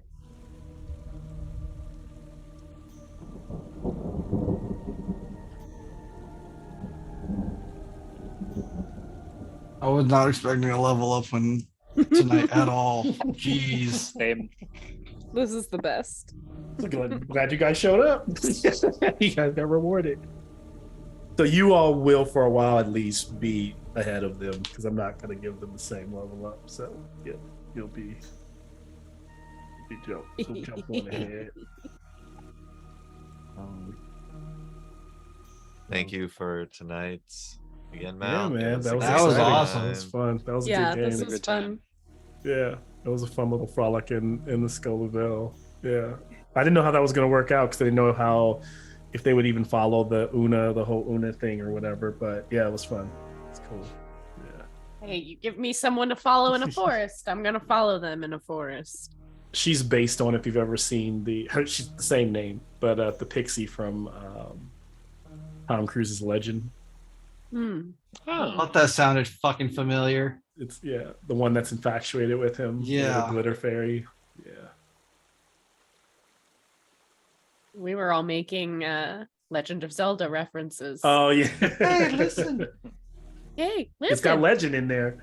Yeah. Yeah. Fucking Navi. Oh, I'd love to stay being a around, kid but just hearing that. I need Gotta to get get out some of here. sleep. I hear you. It's Yeah. rest. I know I I was was gonna- pretending, but I am tired. I think you make yourself tired playing I do. Proxima. Yeah. It's I it's do. the This is like just eye so cover thing. comfortable. I had to Yeah. actually take away the pillow and blanket because Yeah. it was getting a little too comfortable. Proxino should just start doing ASMR. He's like, I'm cast. Oh no. You receive 1 point of healing. All right, guys, I'm gonna head out. Get out too. of here. All right. right. Good Take game, care, folks. everybody. Thanks for Yeah. sticking around a little bit See ya. longer. It's gonna be I'll an see interesting you week next next week. week. All right. See you next week. Yeah. Hopefully, All next right. Prepare week. your spells. Get ready. Yep, I All will. that stuff. Oh boy. Exciting. Yeah. Take care, all. Take All care. right. Have a good night. Peace.